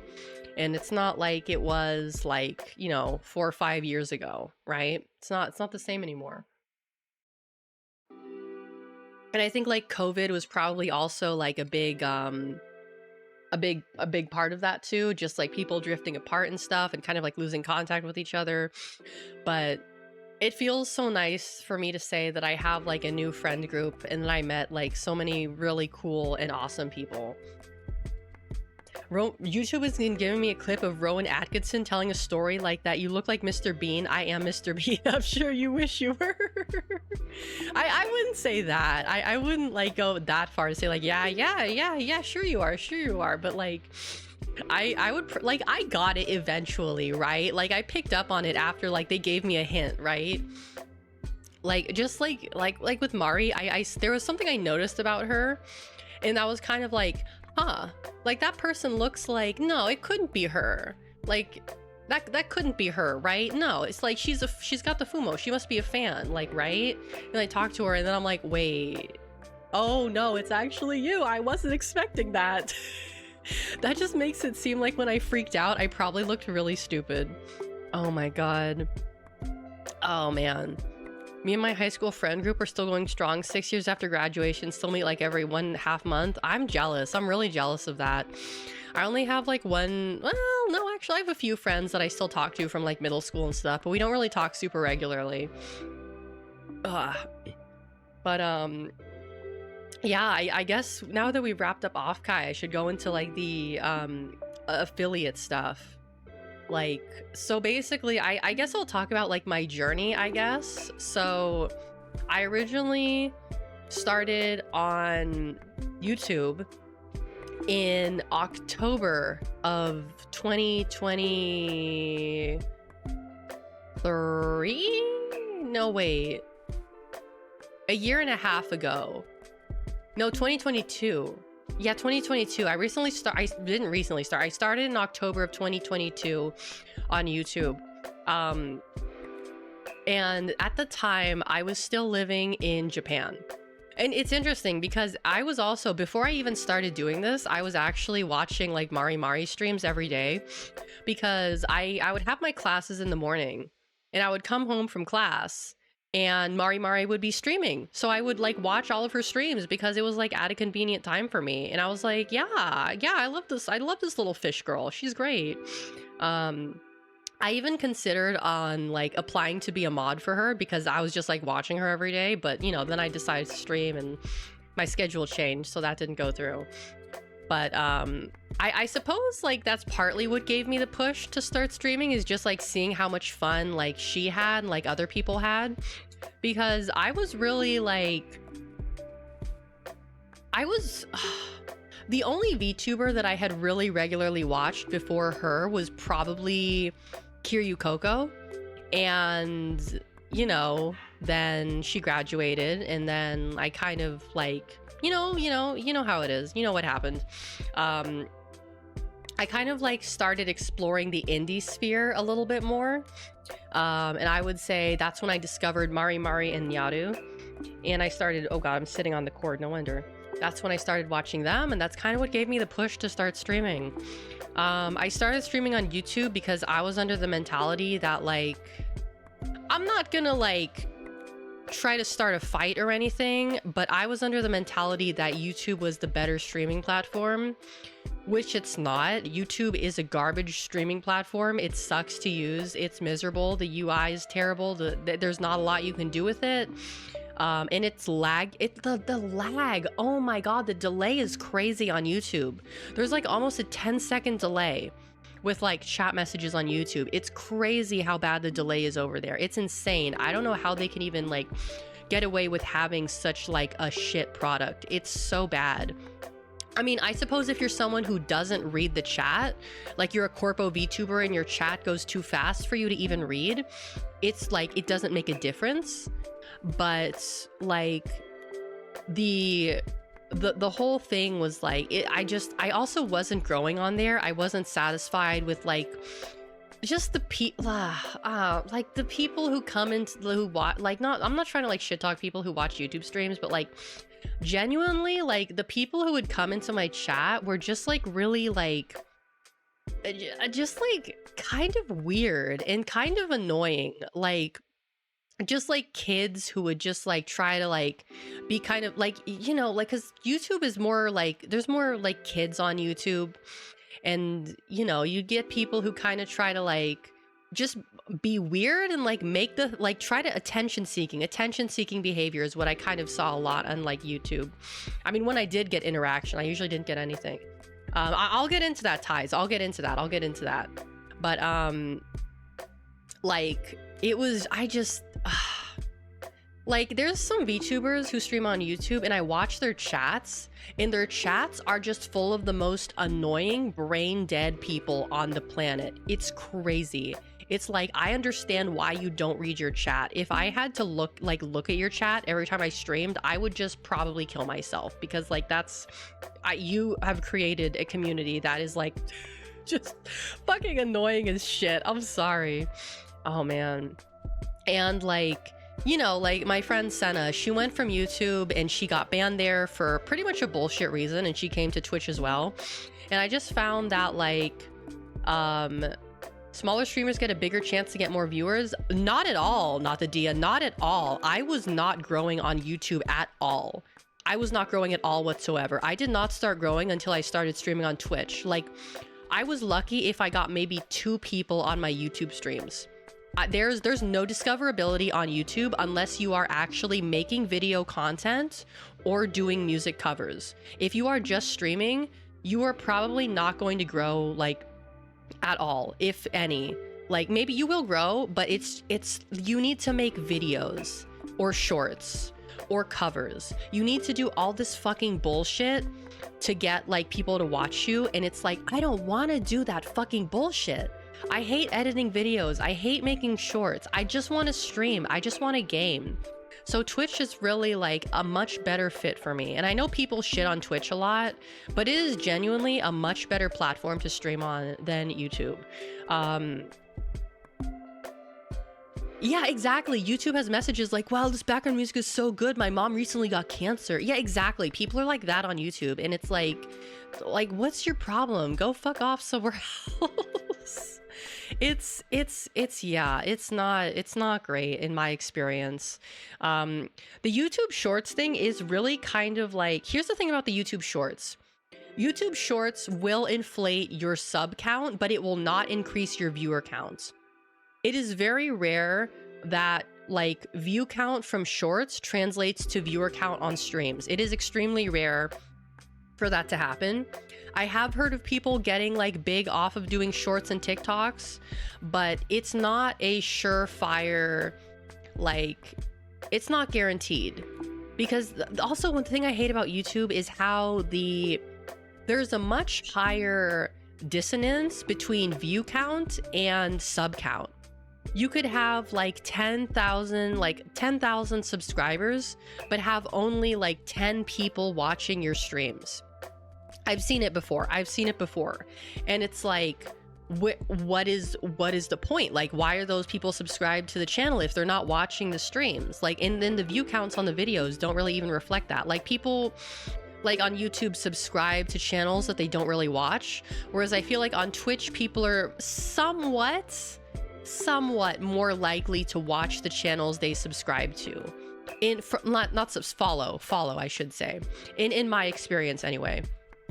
And also the algorithms on YouTube, if you want to get big on YouTube, you have to do what the algorithm wants you to do. If you don't do what the algorithm if you don't do what the algorithm dictates, if you can't figure it out, you're shit out of luck. You don't know, you can't figure out the algorithm? Sorry, guess you're just not gonna make it. Yeah, it's a temporary buff. Like, the only reason I was able to get like monetized on YouTube is because I made a couple shorts. One of those shorts got like, I don't know, 7,000 views, and somehow that bumped my sub count up by like, I don't know, like almost like 50 people or something, and that was enough to get me up to like monetization. But you know, I'm not going back to YouTube. I would not go back to YouTube unless I was like part of a corpo and they mandated that I stream on YouTube. But for me, I'm not going back there. I'm not going back to that place. I don't like it. If other people like it, if that's where people feel comfortable streaming, that's totally fine. That's like their business. But for me, it's not for me. It's not for me. I don't like it. I really don't. It's just not for me. It's just not for me. And I feel like I made the right choice. I really do feel like I made the right choice. Because I just feel more comfortable here. I feel more comfortable with what I've built, the people that I have around me, and the people I get to talk to. Shout out Warframe for inflating the number for monetization. You know, it wasn't the Warframe video. And Nico, welcome in. It was actually the Peggle shorts that got 7,000 views, believe it or not. The fucking Peggle short was the one that got big, and not the one that I put work into. Not the Fujoshi Yume Joshi one that I actually put an hour's worth of work into. It was the one that I basically just fucking put no effort into that got big. I mean, Peggle is serious business. It is. It truly is. I'm still a little miffed that the short I put like the most work into didn't get more than like 300 views. But it, you know, it is, the shit post always wins. It does. It truly does. Oh my god. Content creation is like that, unfortunately. Meme posts get way more traction because that's the way the internet works. Peggle got the most hidden but loyal fan base. Truly, truly. People, there's a lot of Pegists online, a lot of secret Pegists, it seems. But when I started streaming, I was not using this model. I really wished that I had used the Live 2D model that I currently use, because the model that I used was one that I made myself, and I was using a voice changer at the time because the model I was using did not fit my voice at all. And I'll show you guys. Let me see. I'll bring it up here. The old Alex model, I'll show you guys. I don't like to show people because it's embarrassing, but it's also like, it's part of my history. It's part of my history. So let me just find it here. Oh god, I don't even know if I still have it. I mean, I do, but I just like, let's see here. Okay, I'll use the picture. There we go. This is Alex 1.0, the one that I drew and rigged myself. So I was using a voice changer to sound more cute and girly and adorable because I don't have that kind of voice, obviously. It was terrible. The voice changer sucked bad. It probably made people think that I was a man. But yeah, this is what I use, because basically I came up with this design for like a seal girl VTuber. I came up with this design, like, let me see if I can find the full body. Hold on. Maybe, actually, it was like several years ago, before Hollow EN, before Gargura. I drew this before Gargura was even like a thing, right? So, let me, where did I put it? Is it in here? Do I still have it? Why don't I have the full body anymore? Okay, I don't have the full body anymore. I don't know where it is, but that was basically kind of what I was going for. And I am still kind of proud of it because I drew it and I rigged it myself. And I put a lot of work into it. It took me probably a month to do the drawing and a month to do the rigging. So I had planned this for a little while. But you know, obviously that was a big filter, and that's probably why I wasn't getting anywhere, because I had this like shit model with the shit voice changer, just trying to be someone that I'm not, The rigging was actually my favorite part. I genuinely loved rigging this. Like, I haven't rigged in a long time, but I would like do it again. I would have to relearn it, but it was like a lot of fun. I actually quite enjoyed the rigging. I would be more than willing to do it again. I'm just like rusty as hell, but I had a lot of fun with the rigging. I loved it. It was a lot of fun. Because rigging is more of a... Do I still have the filter? I do not. I uninstalled voice mod like a long time ago, so I don't have it anymore. Is it technical skill? And I feel like it's a lot easier to learn technical skills than it is like an artistic skill. Because it's like with art, you need years and years and years of practice to actually be a competent artist. Where with rigging, it's like you could literally teach yourself how to rig in a span of 3 weeks. That's like what I did. It took me like 3 weeks to learn it, and then like a couple more weeks to actually like implement the rigging itself. It's not that difficult to learn. It's just it's a very tedious process. And I would do it for like at least several hours a day. And I enjoyed it. I thought it was a lot of fun. Hold on. But that was Alex 1.0. I should have started with my Live 2D model that I currently use, because I would have gotten farther from the beginning, having one that's more like conventionally attractive, you know? Like a lot of people say it doesn't really matter what you look like in terms of like your model, but having a nice model really does make a difference. If you have a shit model, if you have an ugly model, people are less likely to give you the time of the day. So having an aesthetically pleasing model is something that is important.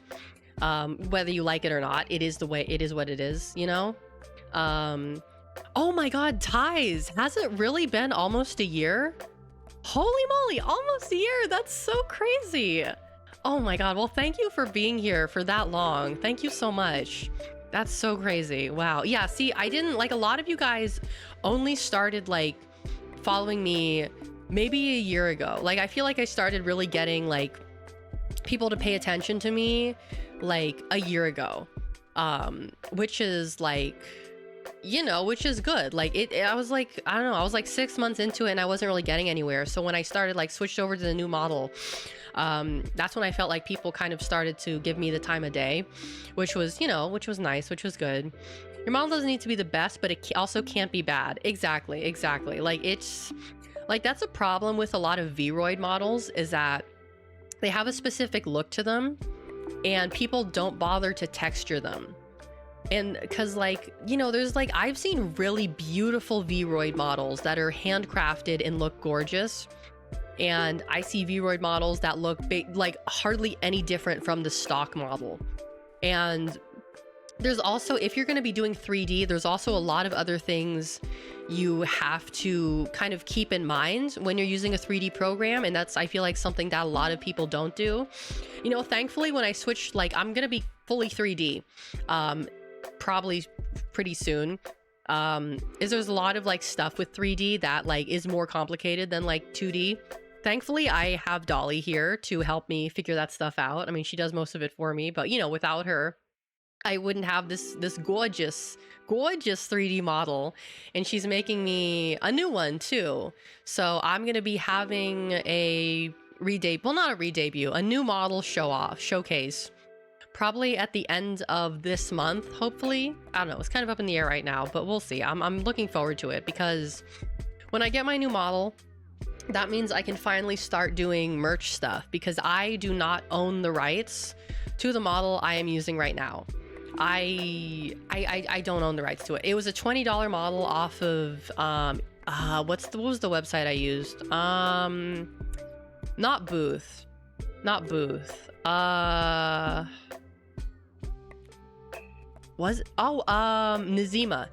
is where I got it on. It was like $20.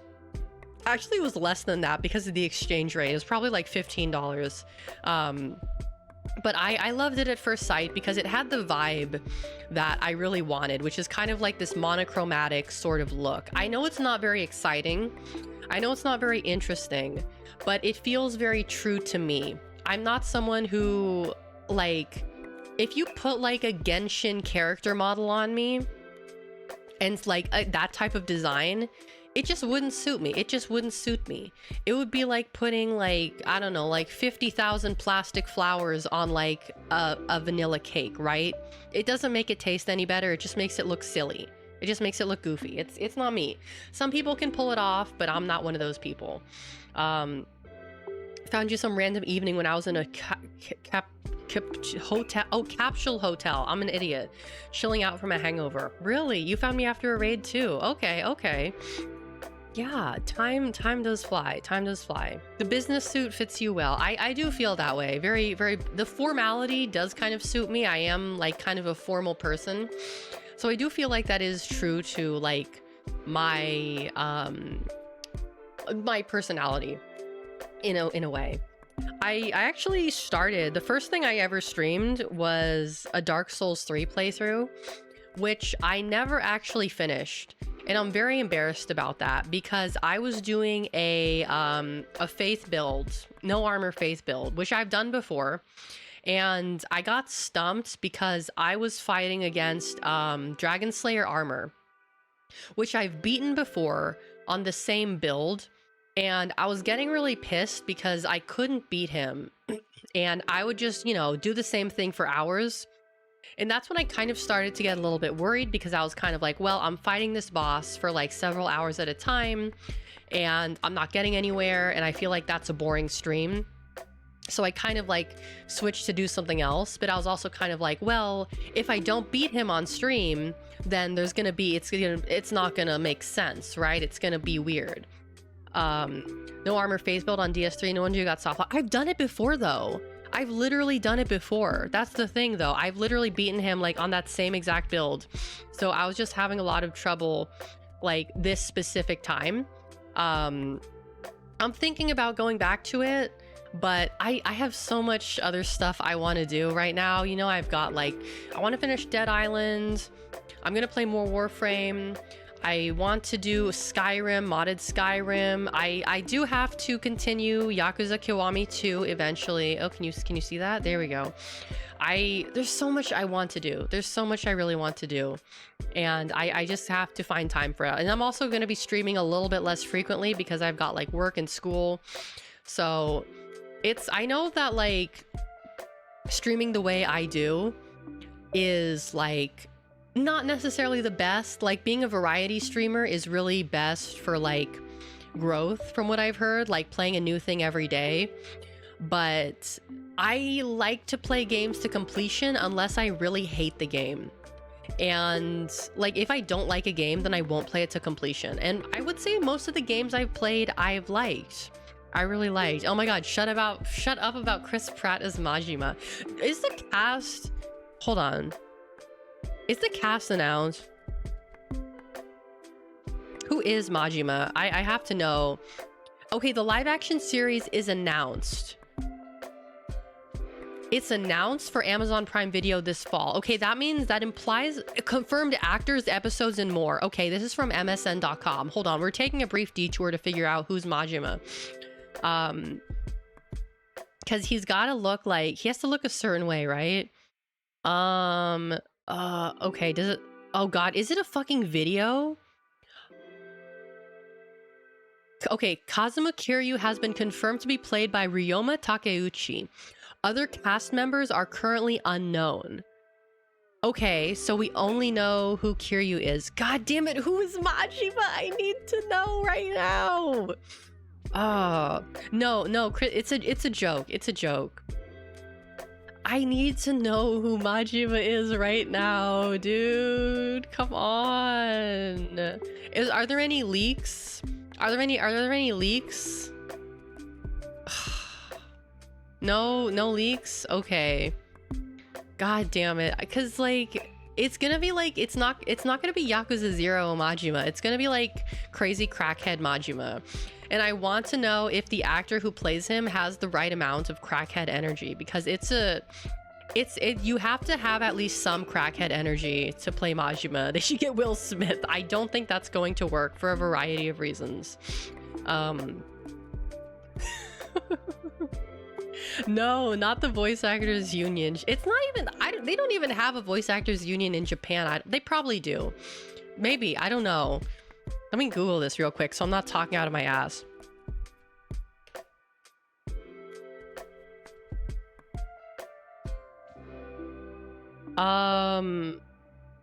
Okay, Reddit from 1 year ago, 2 comments. That's not particularly helpful. Japan Voice Actors Union, okay.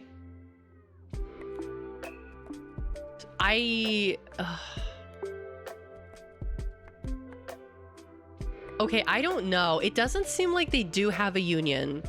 It seems like, well, it seems like there are unions, but they don't seem to be particularly popular, which is, you know, the same as it is here. Like, you can be union, but you're probably not going to get as many jobs unless you're like non-union, which, you know, makes sense, I suppose. Same as it is everywhere. Same as it ever was. Same as it ever was. Same as it ever was. Same as it ever was. Man, I'm really bummed I didn't get to sing karaoke at Offkai. I'm not like, I don't sing, like, I'm not gonna do karaoke on a stream because I'm genuinely not comfortable with that. But if it's like, you know, if it's not like, it's not televised, if it's just for friends and stuff, then it's fine. But like, yeah, not for a stream. I'm not comfortable with that. Sorry to those of you who are looking forward to that, but I'm not comfortable with that. I would have to be super fucking, I would have to be really high or really drunk to do something like that. And I don't ever plan on getting like drunk enough to the point where I feel like I can do, also because it's like, technically I don't know how to do it. Like on a technical level, I genuinely don't know how to do it.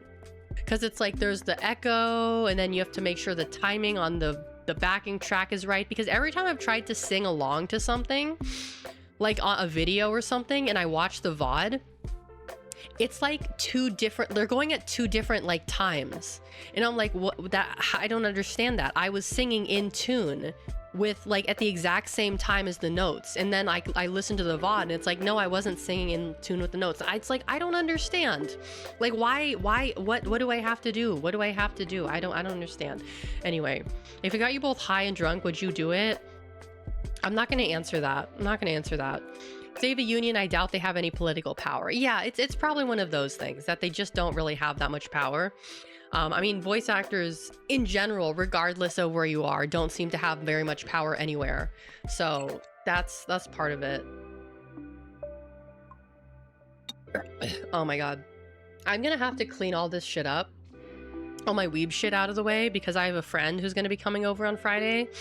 And I don't want them to see all my weeb shit. It's too embarrassing. Not that specific friend, because then I'm gonna have to explain to them like, do you know what a VTuber is? I really like VTubers.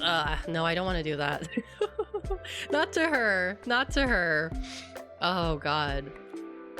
Oh man. What else do I have going on? Let me look at my little book here. I'm like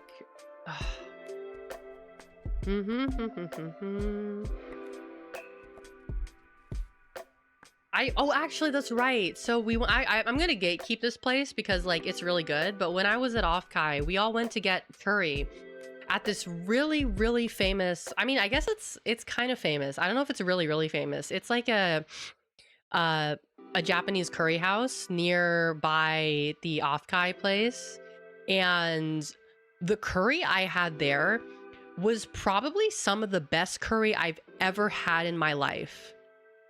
Like, it is like, and I say that as someone who has lived in Japan for like a year and eaten Japanese curry like at least once a week. That curry is like, I've never had curry that good before. Genuinely, I've never had curry that good before. I don't know how they make it. And the price point was decent too. The portion for the price point was really, really good. Like you got like a lot of food for like the price, like the amount of food you got, it was like, oh, that makes sense. They charge that price. Like, I get it. That's a lot of food. But it was really good. It was, oh my god, it was so fucking good, dude. I wish I could have curry that good here. But like, it was so good, dude. It was so crazy good. And it was so filling too. I was full the next day. I was full the very next day. That's how good it was. It was so freaking good. And like, overall, I'm just like excited to keep streaming. I'm just like excited to keep streaming and to be here with you guys. I genuinely feel like excited for it. And like, I have something to look forward to now. I can look forward to Offkai next year. I'm gonna try to, cause like I have some other friends and some other VTubers who like didn't go this year, cause like, you know, they're far away. I'm gonna try to drag them next year. I'm gonna see if I can grab, I know Almonte said he didn't want to go because he's like, oh, it's too hot in California. But it's like, it was not hot at all. The weather was quite lovely. Like, as someone who's used to very, very cold weather, the weather was like perfect. It was not too hot. It was not too cold. You're by the sea, so there's a very nice, well, it's not the sea, it's the bay. There was a lovely breeze coming through. And it was just like, it was just a wonderful experience overall. I'm gonna see if I can like, you know, convince some more people to join in on the Offkai festivities because it was so fun. But you know, it's like a lot of people like, when like I was like first kind of afraid because I was kind of like, well, you know, like what if like, you know, like, oh, what if someone, because I heard some stuff last year about someone getting stalked and someone trying to dox someone, and so I was a little worried about that. But everyone there was genuinely so respectful and so kind. Like, no one's like walking up to you, like shoving a camera in your face and being like, what VTuber are you? Or like trying to like suss you out. Like people, you know, people like will glance at name tags and be like, huh, okay. But like genuinely everyone there was, I would say, fairly respectful. Even to like the VTubers who were like incognito, I think like most people had a pretty good experience. You know, there's probably a couple people who had like a few issues, but like to me, like my experience is that everyone was very respectful. you know, I didn't see anyone like acting like sussy or like any behavioral things. Like it was overall a good time. Like I think also because being like, I'm gonna be real, it was a sausage fest. It was a complete fucking sausage fest. Like it's in some of you people's like, okay, I'm not gonna say you people, but there were definitely some people there who really needed to bathe. There were some smelly smells that were smelt. I will say that. There were definitely some people there who were not bathing as frequently as they should have been. There was actually a guy who was like walking around handing out deodorant sticks to people. Yeah, VTuber fans, there is a certain look, I would say, that like a lot the people had, but like more so than looks, like just the energy that everyone had, just the excitement and like the happiness and like the just like being like I don't know, because I feel like there are a lot of VTubers that go incognito to you know, conventions, obviously, as you know, by me as well. And I think for a lot of people, just a chance to even be in the same like vicinity as, you know, your Oshi is like, just like that's all I need. That's all I need. I just want my Oshi, like you know, you go to a meet and greet and it's like my Oshi knows I exist. That's all I need. That's all I need. She knows I exist. I can die happy now. And I get that now. I get that completely, right? The smell is something that comes with conventions in general. Yeah. I mean, it wasn't like I was wearing a mask the entire convention, so for me, it was not that bad. That's the beauty of the mask, is that it hides a lot of the smelly smells. So for me, it wasn't really an issue, although there was, one of my friends did say that there were some like stinky people at the Kapipi meetup. Which is like, I'm not gonna say it's to be expected, but what can you do, right? What can you do? It was just so lovely, and especially just like to meet my friends and to see everyone else. Like, I think like there's a certain reverence that people have for like the women at the convention. I feel like if there's like, you know, I heard some people saying like, oh yeah, if there's a girl here, there's like a non-zero chance that she's a VTuber. And I think a lot of guys were kind of like under that impression that like, oh yeah, there's like a girl over there, she's probably a VTuber, I'm not gonna bother her though. Like, you know, Pippin fans are, yeah. Oh, Arglados, hello, welcome in. Yeah, I went to Offkai. It was great. Came in a little late, but I had a really good time. There's like a certain reverence, I suppose, that people like have for like women at these events, where it's like, oh, she's probably a VTuber. I don't want to bother her. I don't want to get on her bad side. So I'm just gonna like, you know, chill or something like that. You were staff. That's awesome. That's so good. You guys did a pretty good job. The convention was running smoothly. The line issue with the vendor hall was an issue, but you know, there wasn't really that much to be done about it. But otherwise, like, I had a wonderful time. You guys did a really good job. Yeah. I do wish that they put it in like a little bit of a better like location, because, you know, San Francisco is just so expensive. Like, I don't know, put it more in like even if it's a central area of the country, like just put it there. Like a central area would be fine. Like it doesn't have to be like, because I think when Offkai started, it was just kind of like a specifically like more of like a Bay Area kind of thing, right? Like a Bay Area sort of like event. And I think it really evolved from that into something like more, which is really wonderful, because I think the reason why they had to cap like they had to cap the number of attendees is because they had Holo Stars and Hololive meet and greets there, and I think that's what really drew a lot of people in. Is like, you know, yeah, other areas would be harder for people to go to. Well, yeah, but if you're on the East Coast, it's easier to go to like, you know, Philly or something than it is to go to California, right? Even Texas would be like a better location, or Vegas, you know?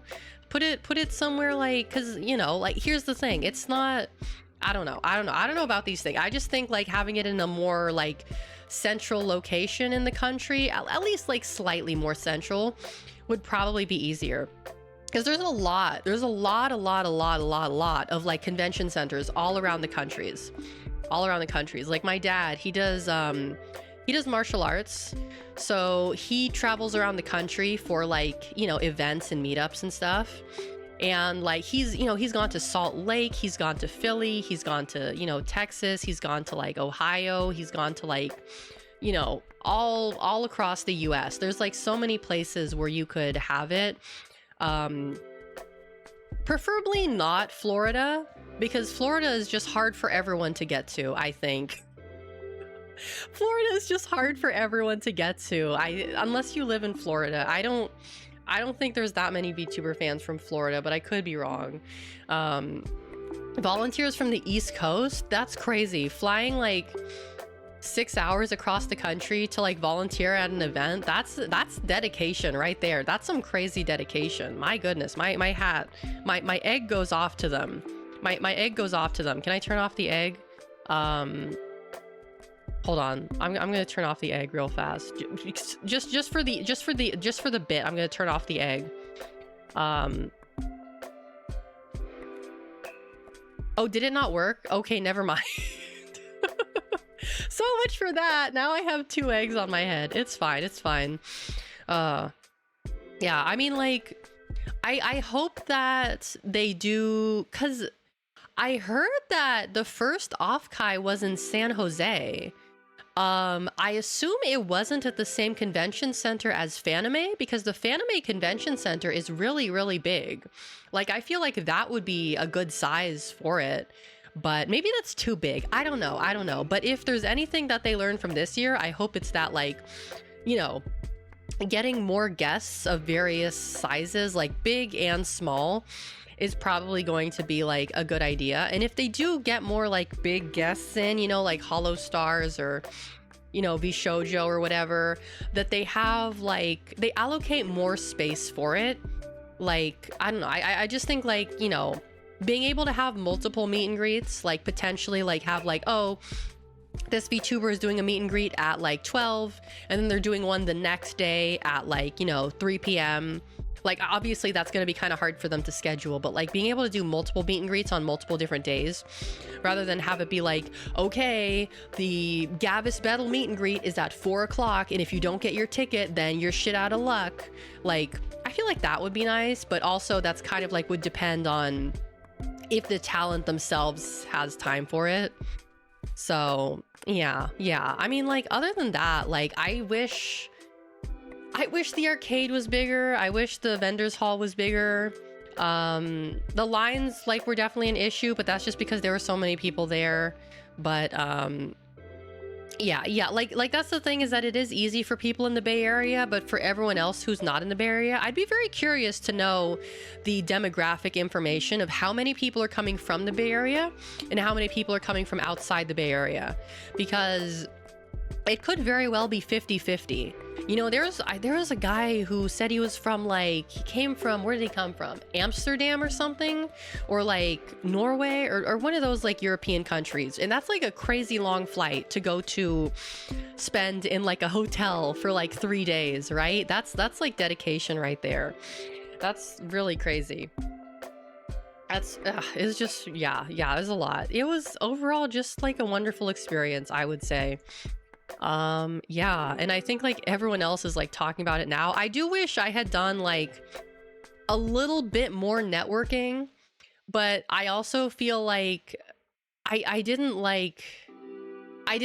bring anything to network with. I didn't have any business cards. I didn't have anything like that. So there's nothing really I could do besides like go up to people and be like, hi, I'm Alex Azarashi. Have you heard of me before? Like, no. And it's just like, it's more fun to go to these things as a fan rather than like as someone who's like who's networking. Oh, that's like something I have to do, right? It's like a chore. It's a chore. An Alex panel that year? No, not a panel, but you know, maybe if I apply for it, I can get into one of those little robots, you know, like the robots that walk around. I think that would be cool. if I was able to do that. I mean, I feel like I still have to I still have a ways to grow before I start doing stuff like that, right? I feel like as I am now, I'm not really good enough to be doing something like that. I don't really have enough to show people. So I feel like this year, like for the rest of this year anyway, the year's like halfway over. Not halfway over, it's almost halfway over. It is halfway over. I should do more to kind of get myself out there and promote myself more. Yeah, leave networking for people that are at a network. You want to have fun. You did. I did. Have a panel at a small market anime convention. I don't think anime conventions are like... I don't know how ubiquitous VTuber stuff is at anime conventions, to be honest with you. Because, like, even within the anime community, there's still a lot of people who just don't like VTubers. They just think they're cringe, they think they're gross, they think they're like weird, they don't like it, right? And it's like, whatever, that's fine, you're allowed to feel that way. So I don't know how much it would really be worth to like do something like that, you know? Like, I still have a lot of trouble putting myself out there, and that's something I want to get better at. So that's something I need to do more of. Like, even just replying to people on Twitter, that's something easy I can do. That's something I want to do more of. Just like seeing a post of someone I follow and just replying to that post, being like, oh, hey, like, I like this or whatever. That's something easy that I can do. That's something I'm going to try to do more of, because, like, you know, Twitter, that's where a lot of networking happens.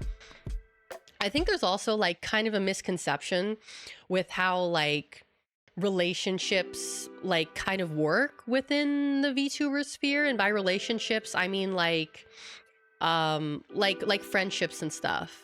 Like, people will see like two people interact on Twitter and they'll be like, oh my God, they're like, they interacted on Twitter. They're like best friends ever. They're like talking in the DMs all the time. They're going to collab because they love each other so much. And it's like, that's not necessarily how it works. Like, even like, I've like talked a lot with people that I don't like, I've collabed with once or I've never collabed with before. Like, not everything necessarily has to lead to a collab, or like that's not like the end goal of every relationship, right? Like I talk to people and it's like my end goal is not to collab with them. My end goal is to just like talk with them and like be friends with them, right? Because I think they're cool and neat. And like just because like you're friends with someone, that doesn't mean like you have to collab with them. Like, it's nice sometimes, but sometimes you just have like, you vibe off stream, but on stream you have like different sort of like the way you operate is different, right? Like, you know, like some people are more say-so than others, some people have more kayfabe than others. So, you know, depending on how like that person operates, it could be very difficult to form a collab with them.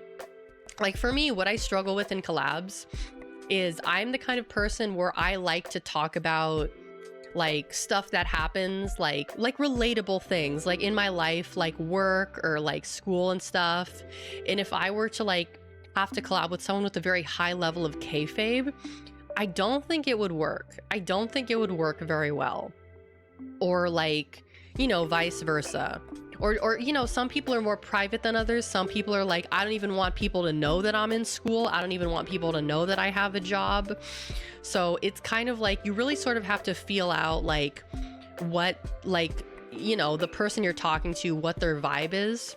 And I feel like that's kind of like, yeah, like a lot of people don't really get it. Like, you know, people will see like, oh, Pippa interacted with this person on Twitter, they're gonna collab. And it's like, that's not how it works. Like, that's not how it works. Like, and that's also a lot of pressure to put on someone, right?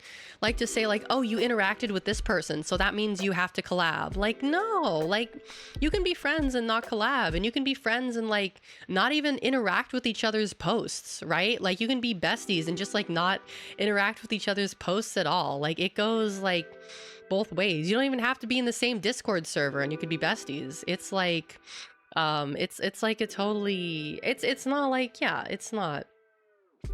Yeah, collabs are not the end goal of everything, I think, is what people don't really seem to understand. My thoughts on the TF2 protest? I think it's fine. I think it's good. I think it's good that people are doing it.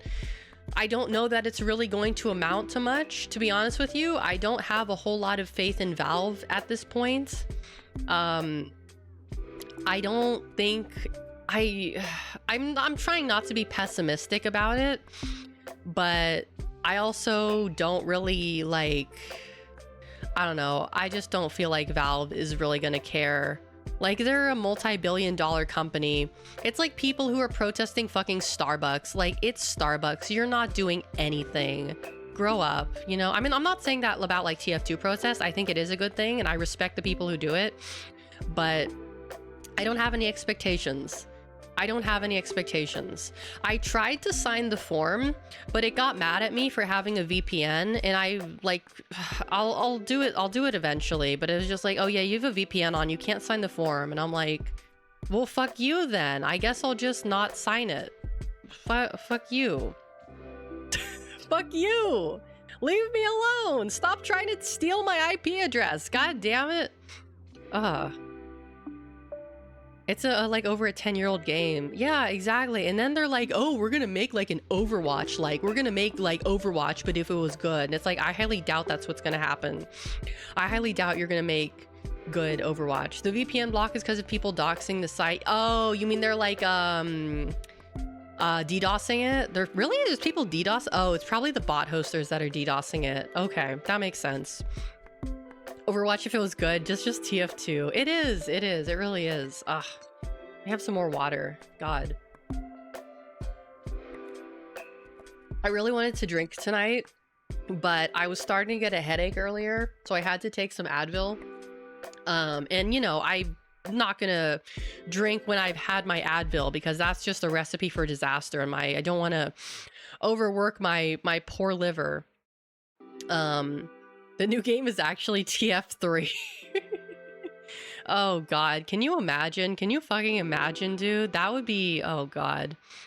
Team Fortress 3, let's go! Oh, you got sick from the con? I heard someone say they got COVID, actually. I did see someone say they got COVID from the con. I feel okay as I am right now.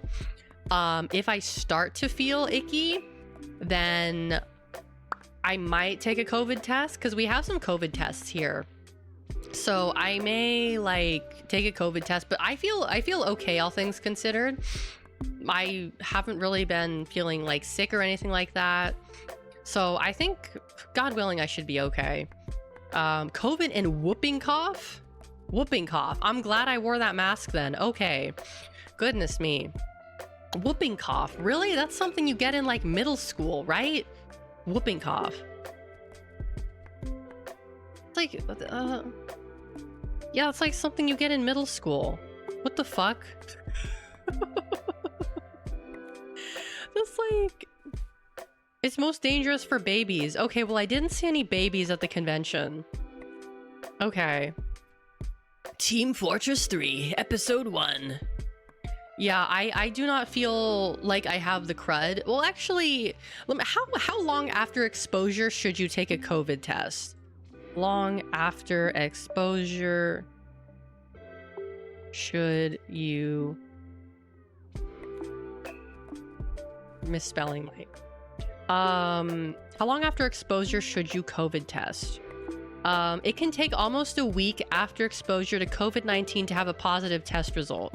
Okay, so I should wait like a week until next week before I take a test, I think, because I feel like okay. Oh, now it says wait until 5 days after your exposure. 5 days to a week. Okay, 5 days to a week. 5 days. Okay, CDC says 5 days. Other says a week. Okay. But I always like, every time I do one of those at-home tests, I always feel like I fuck something up. Because you know how they have them like, okay, you need to follow the instructions exactly. You need to take the tube. You need to break the thing. You need to make sure not to contaminate the thing. You have to put it in your nose. You have to swirl it like 5 times. You have to make sure it's like a 1/4 inch within your nose. Then you take it out and you have to put it in the other nostril. and you have to swirl that around 5 times, but you have to swirl it in the other direction, and then you have to take that and you have to put it in the thing, but you have to make sure the thing doesn't touch the thing. You have to make sure it goes in all the way and that there's not too much of the solution in there, and then you have to close the thing, and then you have to wait for like 30 minutes. But if the line shows up even a little bit, you're positive. But if it doesn't show up at all, you can still be positive, and it's like, oh my god, like, can I just go to a doctor instead? Because this is like too much for me. This is like way too much for me. It's like it has to be done perfectly or you will never know. And it's like, oh my god. That's Jesus Christ. It sounds like a skill issue, but for making COVID tests, I do not have the talent needed to do a proper COVID test. I feel like I always mess something up, but it always comes back negative. So I don't know if that's a good thing or not. Homie out here getting an F on her COVID test somehow. It's so complicated. The at-home tests are so complicated. But I always I would feel bad going into like Walgreens or something and saying like, hey, can you test me for COVID? I think I may have the COVID. And then they're gonna be like, oh, well, if you have the COVID, that means I now have the COVID. Or because like, I mean, they always wear masks at the pharmacy, right? So I'm always worried, like, is it gonna be weird if I go in there and ask them to test me? Are they gonna like get freaked out about it? Because I'm like, I don't know if I have COVID. And it's like, is that because also scheduling an appointment with the doctor sometimes can be really hard. Just because, you know, they're always busy and stuff. I can't do it on this computer. I don't know, maybe I should see. But I mean, I feel okay. If anything, if I got sick from anything, it's probably from work. Alex takes a COVID test and it shows yes, and it shows yes, and that would literally happen to me though. Dude, that would literally happen to me. It would like, the line, instead of being 2 lines, it would be like a cross. Wait, that's a pregnancy test. I think the lines cross on a pregnancy test, right?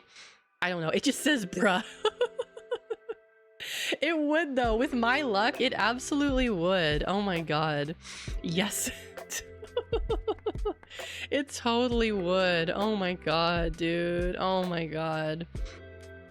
It would, knowing my luck. Jesus Christ. Oh my god.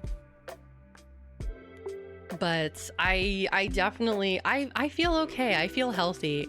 I'm like, I blew so much money. I am probably going to like just be eating instant noodles for the rest of the month, because like, I mean, yeah, I'm probably gonna be eating a lot of instant noodles this month and like lacking in nutrition. Because boy howdy, that was a lot of money. Yeah, it was a lot of money. Not as much as I spent on Japan, but it was still more than I should have spent. Why are you taking COVID test with the pregnancy test? Let me actually, wait, does the pregnancy test have the cross? Test. What does the pregnancy test look like? I've never actually seen one real. Oh, wait, it does have the, wait, it has the 2 lines. Okay, so there's the one with the 2 lines, and then there's one with the cross. Okay. So there's ones with the cross and ones with the 2 lines. Whereas like the COVID test, I think it's just with the 2 lines. Yeah, no, there's some pregnancy tests that have like the cross on it. There are some. Oh, did you? I heard about this. I don't know if it's true, but apparently if you're a guy and you do a pregnancy test and test positive, that means you have like cancer or something. Is that like actually true? What happens when a man uses a pregnancy test? What happens when a man uses a pregnay test? I spelled it wrong. Oh, here we go. Testicular cancer. Let's see. It means that you got diabetes. Let's see. So apparently it's like it started from a social media post. And apparently the guy did have it, but it's possible, but it's not like 100%. It's not 100% pregante. Pregante? What's that fucking video where he says pregante? Pregnance? Hold on a second. I gotta find that video now. How is pregnant formed? Yeah, here we go. We're listening to this video. Am I pregnant? Am I pargant? Am I pregnant? Am I pegnate?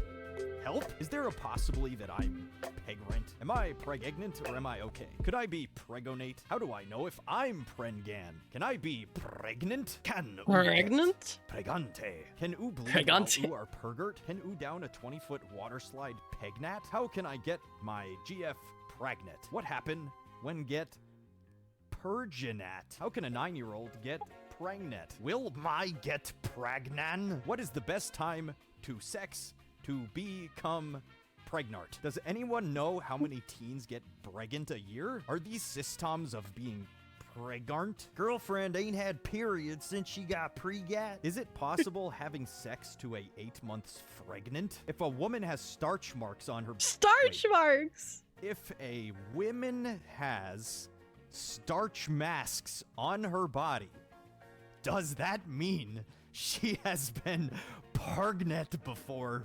Period question mark. I circle is normal, but yet I still don't get Period question mark. Uh. pregnant. What can I use? Period question mark. Has anybody got pregnant by just pre? Okay, She okay, has okay, okay, been- okay. Okay, okay, I think that's enough. That's enough. Oh my god, dude. Oh my god. That one's so funny. That one always makes me laugh. The starch masks? The starch masks? Oh my god, the starch masks. Dude, the starch masks. She's pregante because of the starch masks. Oh my god. Oh my god, is that a Kason Fumo? No, I don't need it. If it was a Coco Fumo, then maybe. How old is that video? Let me Am I see. pregnant? It says it was published 7 years ago, so it's at least 7 years old. It's at least 7 years old. I'm not gonna buy it. I'm not gonna buy it. However, when I did talk to Mari, she did say that her Fumos might be coming back in stock. So if anything, I'm going to buy one of her Fumos, and they're like $50, which I think is like absurdly expensive, but also like if it was $40, I would have been like, yeah, okay, but $50 and I'm gonna have to pay shipping on that. I mean, I love her. I'm in love with her now because she said that I'm kind of cool, so now I have to buy. I'm legally obligated to buy her Fumo now because she said I was kind of cool or I seemed cool. Oh, oh my god. But yeah, I mean, hopefully it does. Cute girl said, I'm cool. I must buy her merch. Exactly, exactly. You get it. You get it. Oh my god.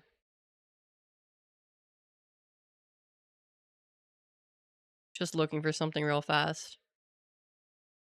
I mean, yeah, like that's how I would do it. If like someone said I was cute, I would buy their merch. Like if I went to an artist alley table and they were like if I went to an artist alley table and a girl complimented my outfit, I would absolutely like I would buy her shit. I would buy her shit. Absolutely. Absolutely 100%. Like that's sales. That's how you're a good salesperson. Like you compliment someone. Like that actually works on me a lot. Like if I'm in a store and the salesperson is exceptionally nice to me or compliments me, that instantly makes me want to buy the product that they're selling. I'm like, oh, you were really nice to me, so I think I'm gonna buy what you're trying to sell. That's because like if I go to Sephora and no one talks to me, like I'm not gonna buy anything unless like I actually need something. But if like I go to Sephora and the girl is super nice, I'm like, yeah, I'll buy the powder you recommended me, even though I don't really need it, just because you're super nice. You know, I'm like that kind of person. Yeah, you're a sucker like that. Yeah, exactly. Because it's like that's good customer service, just like being nice to people and complimented them.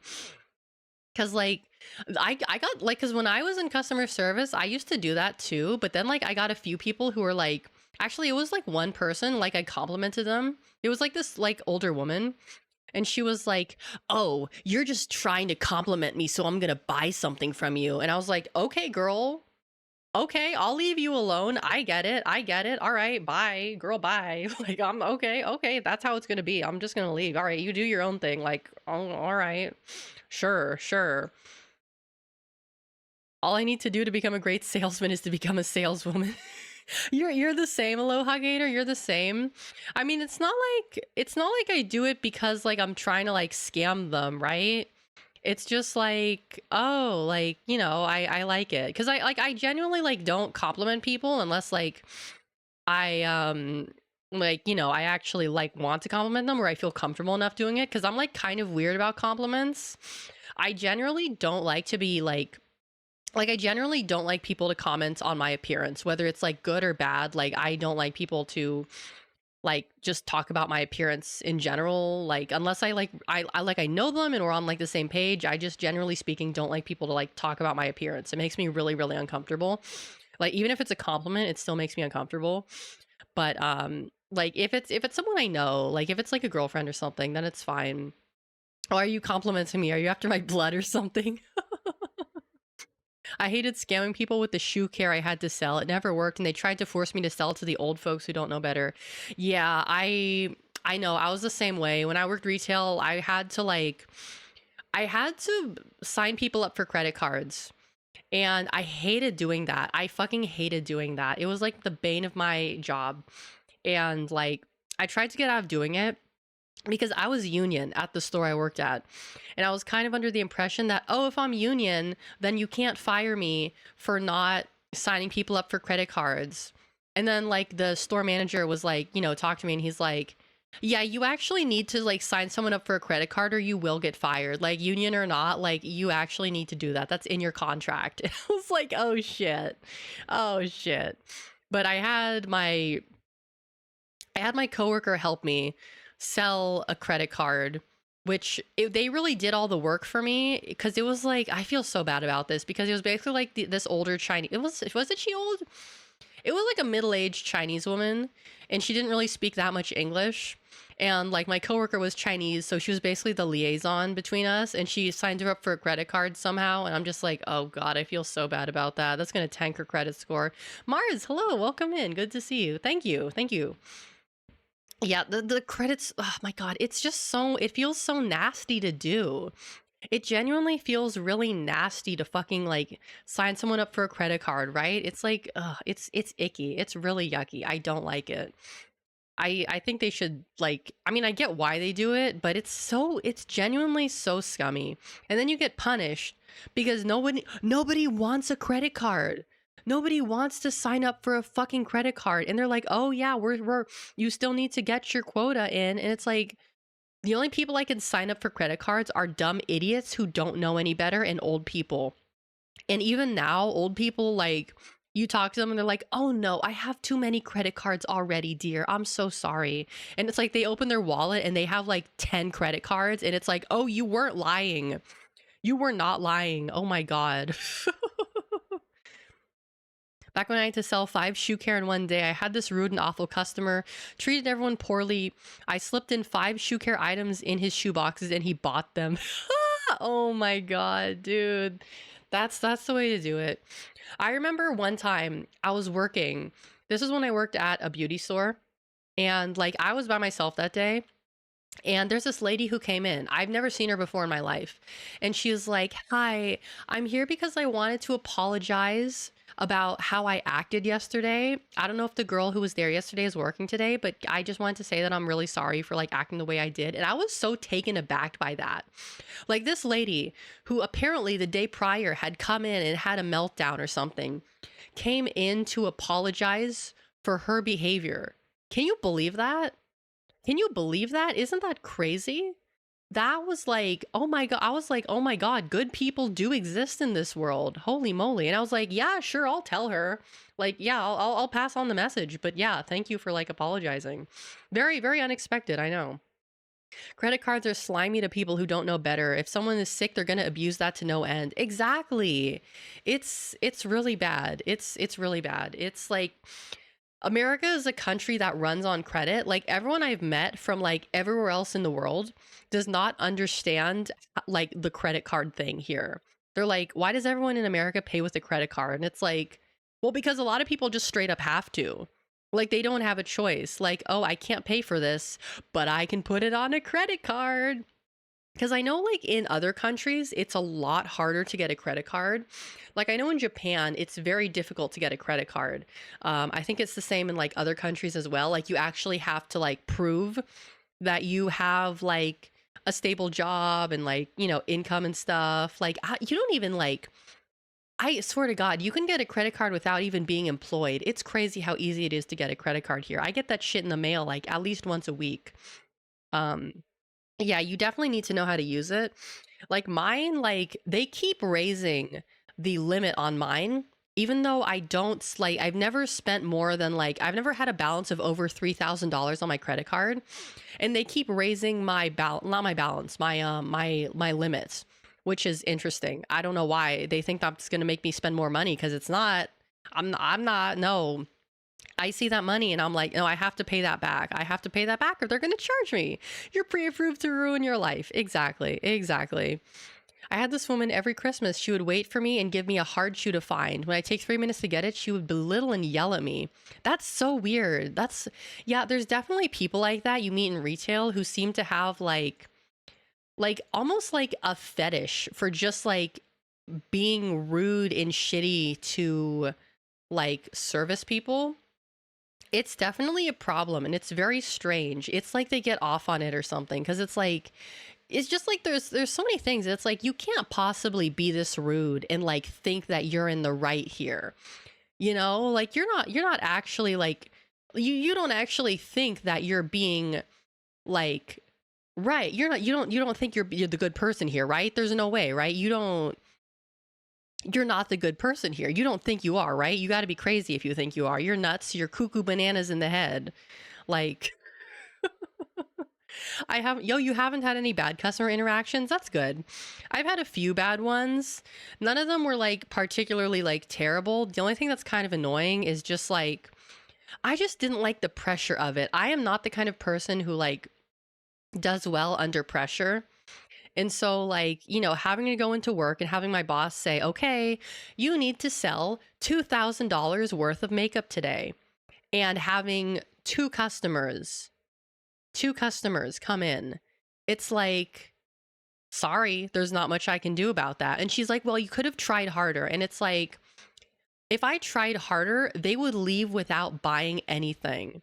If I tried to show them harder, they would leave without buying anything. Because it's like always these girls who like, these women who can like, they can sell anyone everything and they think that like you can too. And it's like, no, I can't do that. It's like, I don't know, it's some level of confidence or some level of bravado that they have that like I just like I don't have that. You know, I don't have that. I was never a good salesperson.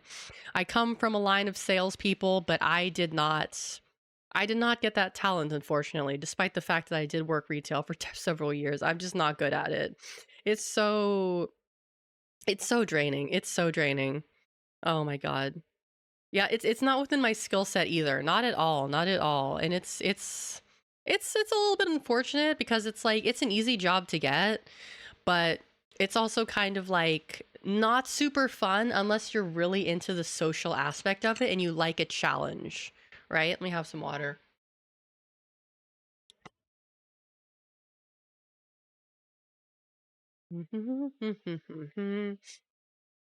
Oh, and I think I should be able to film the cooking video this week for the subathon goal. The only problem I'm having is that I have a tripod, right? But I had okay. I I had a thing that I could use to attach my phone to my tripod, and I don't know where it is. I lost it. I don't know where the fuck it is. It's not in my closet. It's not in my drawer. I don't know where I put it. So I really have to look around for it. And if I can't find it, then I don't know what I'm going to do to hold my phone camera in. Actually, I could film it with the DSLR. I could film it with the DSLR. I forgot we have a DSLR. Okay, I could do that. Never mind. It's it's all good. It's all good. I'd prefer to use my phone camera though, because that would like streamline it a little bit more, but I suppose the DSLR would be better quality. Yeah, I could do that. I'm pretty sure that thing can, you know, do video anyway. Where is it though? Is it in the, no, it's in, is it in the closet or is it in the drawer? I don't remember. I'll have to check. Yeah, to be good at sales, you need to gaslight yourself into thinking what you're selling is actually good. That's true. And I was never very good at that because I find like it was very easy for me to find problems in everything. I was kind of like, oh, like this is like, oh, there's like a problem with this. The ingredients in this aren't good. The quality of this isn't like that great. I would just like always be able to find a problem with something and not kind of be able to resolve it like in my head, I guess, if that makes sense. They call it believe in your product. Like I was like, there were things that I believed in, but I was never like 100%. I was never like 100% into it, I suppose. Hold on, I'm like scratch my nose here. There we go. Because I'd always be like, oh, the ingredients in this aren't the best. Or like someone would be like, is this good for my skin? Can I use this? And then I'd look at the ingredients. I'd be like, okay, well, do you have dry skin? They'd be like, yeah. And I'd look at the ingredients and I'd be like, no, I wouldn't recommend it. I'd recommend this product. And then they'd be like, oh, but I don't want this product. I want that product. And I'd just be like, yeah, but this one's better for your skin. They'd be like, yeah, but I want the other product. And it's like, okay, well, I don't know what to tell you then. I don't know what to tell you because what you want is not necessarily what is going to be good for you. But all right, you're the customer. And then they come back and they return the product because it didn't work for them. And then it's like, I told you. Or I'd be like, oh, do you want to try the other one? They're like, no, I'm going to go to the other brand. And I'm just like, like, can you, like, oh my God, just like trying to get them to listen the first time just is annoying. I had a misfortune of selling phones for a month with no days off because of understaffing. Had enough to figure out that I would never work outside my home ever again. Yeah, that sucks. I can't imagine selling phones, dude. That's pretty hard because it's like the more expensive the item is that you're trying to sell, the less customers I feel like you deal with on like a day-to-day basis, meaning that each customer interaction like is like has to be meaningful. It has to lead to something. You have to scam people, selling them warranties and other bullshit you would hate yourself. Yeah, exactly. It's yeah, it's a real pain in the butt. Oh my God. Oh, I realized there's no music. Sorry about that. Sorry. Goober! Big guy! Hello! Welcome in! Hi, guys! Welcome in. Glad you could make it. I'm probably gonna wrap up soon here, but I'm glad you could make it. Thank you for the happy anniversary. It's been, I mean, it hasn't been a year since I started streaming, but it's been a year since my anniversary, and I kind of went over that earlier. But yeah, I'm glad to be here. I'm very glad that I'm like still here. You know, I still like, I'm like, I don't know. I've never really thought about giving up even once because I have so much I want to do. And like going to Offkai too, really, like I said, it really re-energized me and really ignited my passion for doing this. And I'm very excited for what the future holds as well. Hold on. Okay. Oh man. Now I'm gonna need your guys' help with this. What should I have for dinner? So I had instant noodles for lunch. And I'm thinking of doing noodles for dinner, but like order some food. Did you not hear me when I said I spent too much fucking money at Offkai? Did you not hear me when I said that? I'm not ordering anything. I don't have money to spend $20 for delivery, dude. No. I just said I can't do that. Soju on an empty stomach is filling. I have a headache. I can't drink anything. I already took some Advil. Got something else in the noodles? I could potentially do a grilled cheese. I think I have enough cheese. Yeah, I have some cheese. I have some stuff in the freezer. I might have some frozen tikka masala that I could eat. I might be able to do that. What else? Because I was actually thinking of potentially filming the video tonight. Because otherwise I'd have to do it on Thursday. So it might be better if I do it tonight then. Okay. Yeah, because if I find the thing I need to find, then I'll be able to film it. Otherwise, I'll have to use the DSLR. Because I need to think about camera angles and stuff too. Oh my God, Aloha Gator, thank you so much for tipping $30. Holy moly, thank you so much. I really appreciate it. Thank you. Is that what you're telling me to do? Are you telling me to? Is that so I can order food off of Grubhub? All right. Just for you, I'll get something off of Grubhub. Well, this opens up my opportunities. This opens up my opportunities. Let's see here. What can I do? I suppose I could do Japanese food. I mean, I could do Indian food delivery as well. Not really feeling Chinese food right now. Like, okay, I already had noodles. I'm not gonna do noodles. What else can I do here? Let me think. Okay, maybe I should make a poll. Maybe, oh, Thai food. That's a good idea. Okay, I'll make a poll. Let's see. New poll. What should I eat? Let's do Thai. Can't spell. That's not how you spell Japanese. Okay. PF Chang's was $22 for some Checkenny sesame chicken. Did not buy it. Yeah, PF Chang's is pretty expensive. I'm not crazy about PF Chang's, to be honest with you. I think it's overpriced, and I don't like the big horses they have outside. They intimidate me. I guess I could put Indian on here as well. Japanese, Thai, Japanese, Indian. Oh, I could do a burger as well. Okay. All right. But we might do burgers tomorrow. Well, I don't mind having burgers twice in a row. I could do that. Or actually, I haven't had Domino's in a really long time. Okay, we'll set this for 3 minutes. 3 minutes. There we go. Poll is live. It was mid and overpriced. Yeah, that's PF Chang's in a nutshell. It's mid and overpriced. I don't like PF Chang's. It's not for me. It's not for me. All right, now we just gotta, cause like I passed Domino's the other day and I was kind of like, ooh, I haven't had Domino's in a while. Cause I had the first pizza I had since coming back to Italy on Saturday. And it was so good, dude. It was so, no, because like I haven't eaten a pizza in 3 weeks, dude. I haven't eaten a pizza in 3 weeks because I just didn't want to eat any. But after I had that slice of pizza, I was like, ooh, like American pizza. Like American pizza, like actually really good though. I forgot how much I like it. The cheese fuck deluxe. Extra cheese pizza with every cheese option on extra, then some cheesy bread. I might just do that, Goober. I might just do that if the poll goes on that. I might just do that. Holy moly.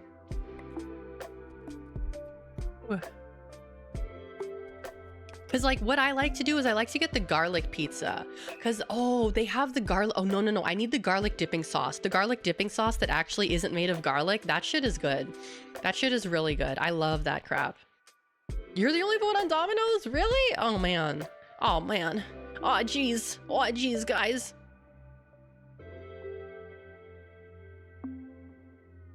Let's see, how's it going so far? Okay, Thai and Domino's are 50-50. Interesting. All right. It's between those two, it looks like. Because I could go for either or. I'm surprised no one's voted for burgers. You had a whole stream around eating that pizza and playing Star Wars Republic Commando. That's interesting. That's interesting. Wait, can I vote?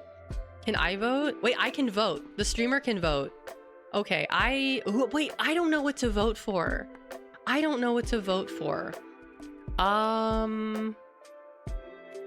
Oh, Domino's or Thai?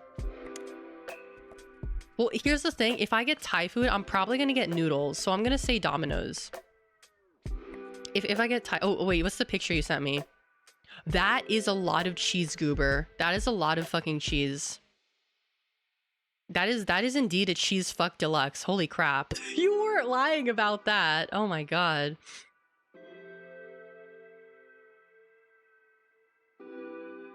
Anything other than funny Domino's would in, it would be so funny. Yeah, what if like someone like everyone who's like lurking just like comes out of lurk to vote for like burgers? That would be super funny. But then like, oh, we got one burger. We got one for burgers. Come on, lurkers. 1 second left. 2, 3, 4, 5, 6, 7, 8. It looks like Domino's is the winner. Congratulations to Domino's Pizza. You are going into my stomach tonight. The pan dish option is even more cheesy. I'm not crazy about pan pizzas, to be honest with you. They don't really do anything for me, to be honest. Yeah, I'm not a pan pizza girl. At least go to Papa John's. Why the fuck would I go to Papa John's when Domino's exists? What are you talking about? Domino's is way better than Papa John's. You guys are crazy. You guys are fucking crazy. Oh.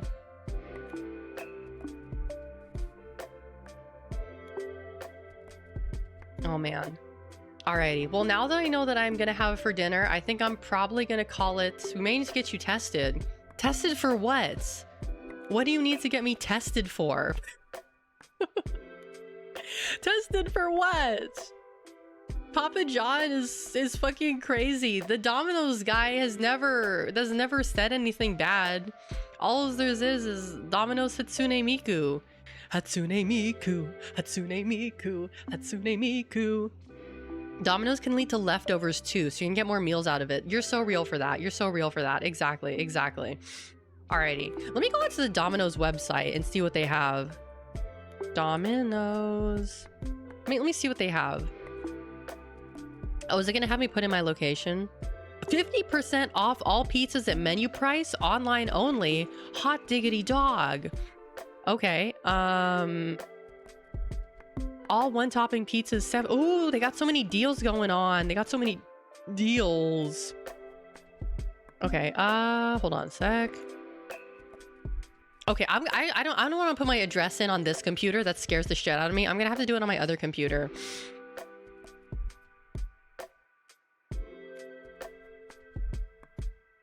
Let's see. All right, let me see. Well, I'll let you guys. I'm gonna probably like cut the stream off pretty soon because, like I said, I'm hungry. I want to eat. So, what's the dog barking? Okay, the dog's barking again. Alrighty. So I'll let you guys choose. Do you want to go to a yapping stream or do you guys want to go to a game stream?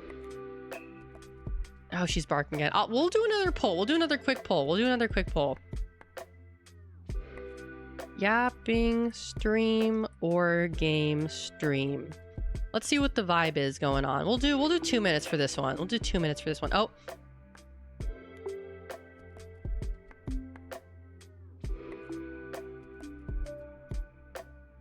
There we go. Yap and game. Alrighty, well you guys can choose. If it's like if it's a tie, I'm gonna be so pissed off. I'm just probably gonna send you guys wherever if you guys don't choose whatever.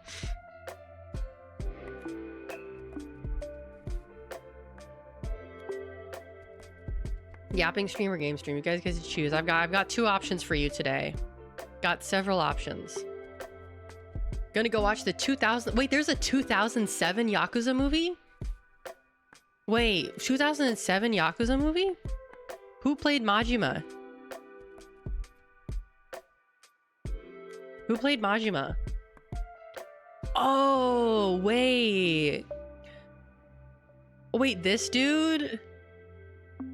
Nah. He's not giving enough crackheadian energy, I don't think. This is the most 2007 movie I've ever seen, dude. Holy moly. This looks like a movie from the 90s. That's how bad it looks. It looks like a movie from the 90s, dude. What did they do to my boy? What did they do to my scrungly bungo? What did they do to him? What did they do to him? He's not scrunkly enough. He is not scrunkly enough at all. No, his facial hair looks so bad. It looks like they drew it on with a Sharpie, dude. Yeah, I feel that way about a lot of Japanese movies from like the mid to early 2000s, is that they look like they came out of the 90s. It really seems like they didn't like start to hit their stride until like I don't know, like the late aughts, you know, that's when they started to actually get better at these things. Because it looks like they're trying to go for a Kill Bill vibe, but it's kind of, oh my god, you guys tied it. Fuck you guys. You guys are so irritating.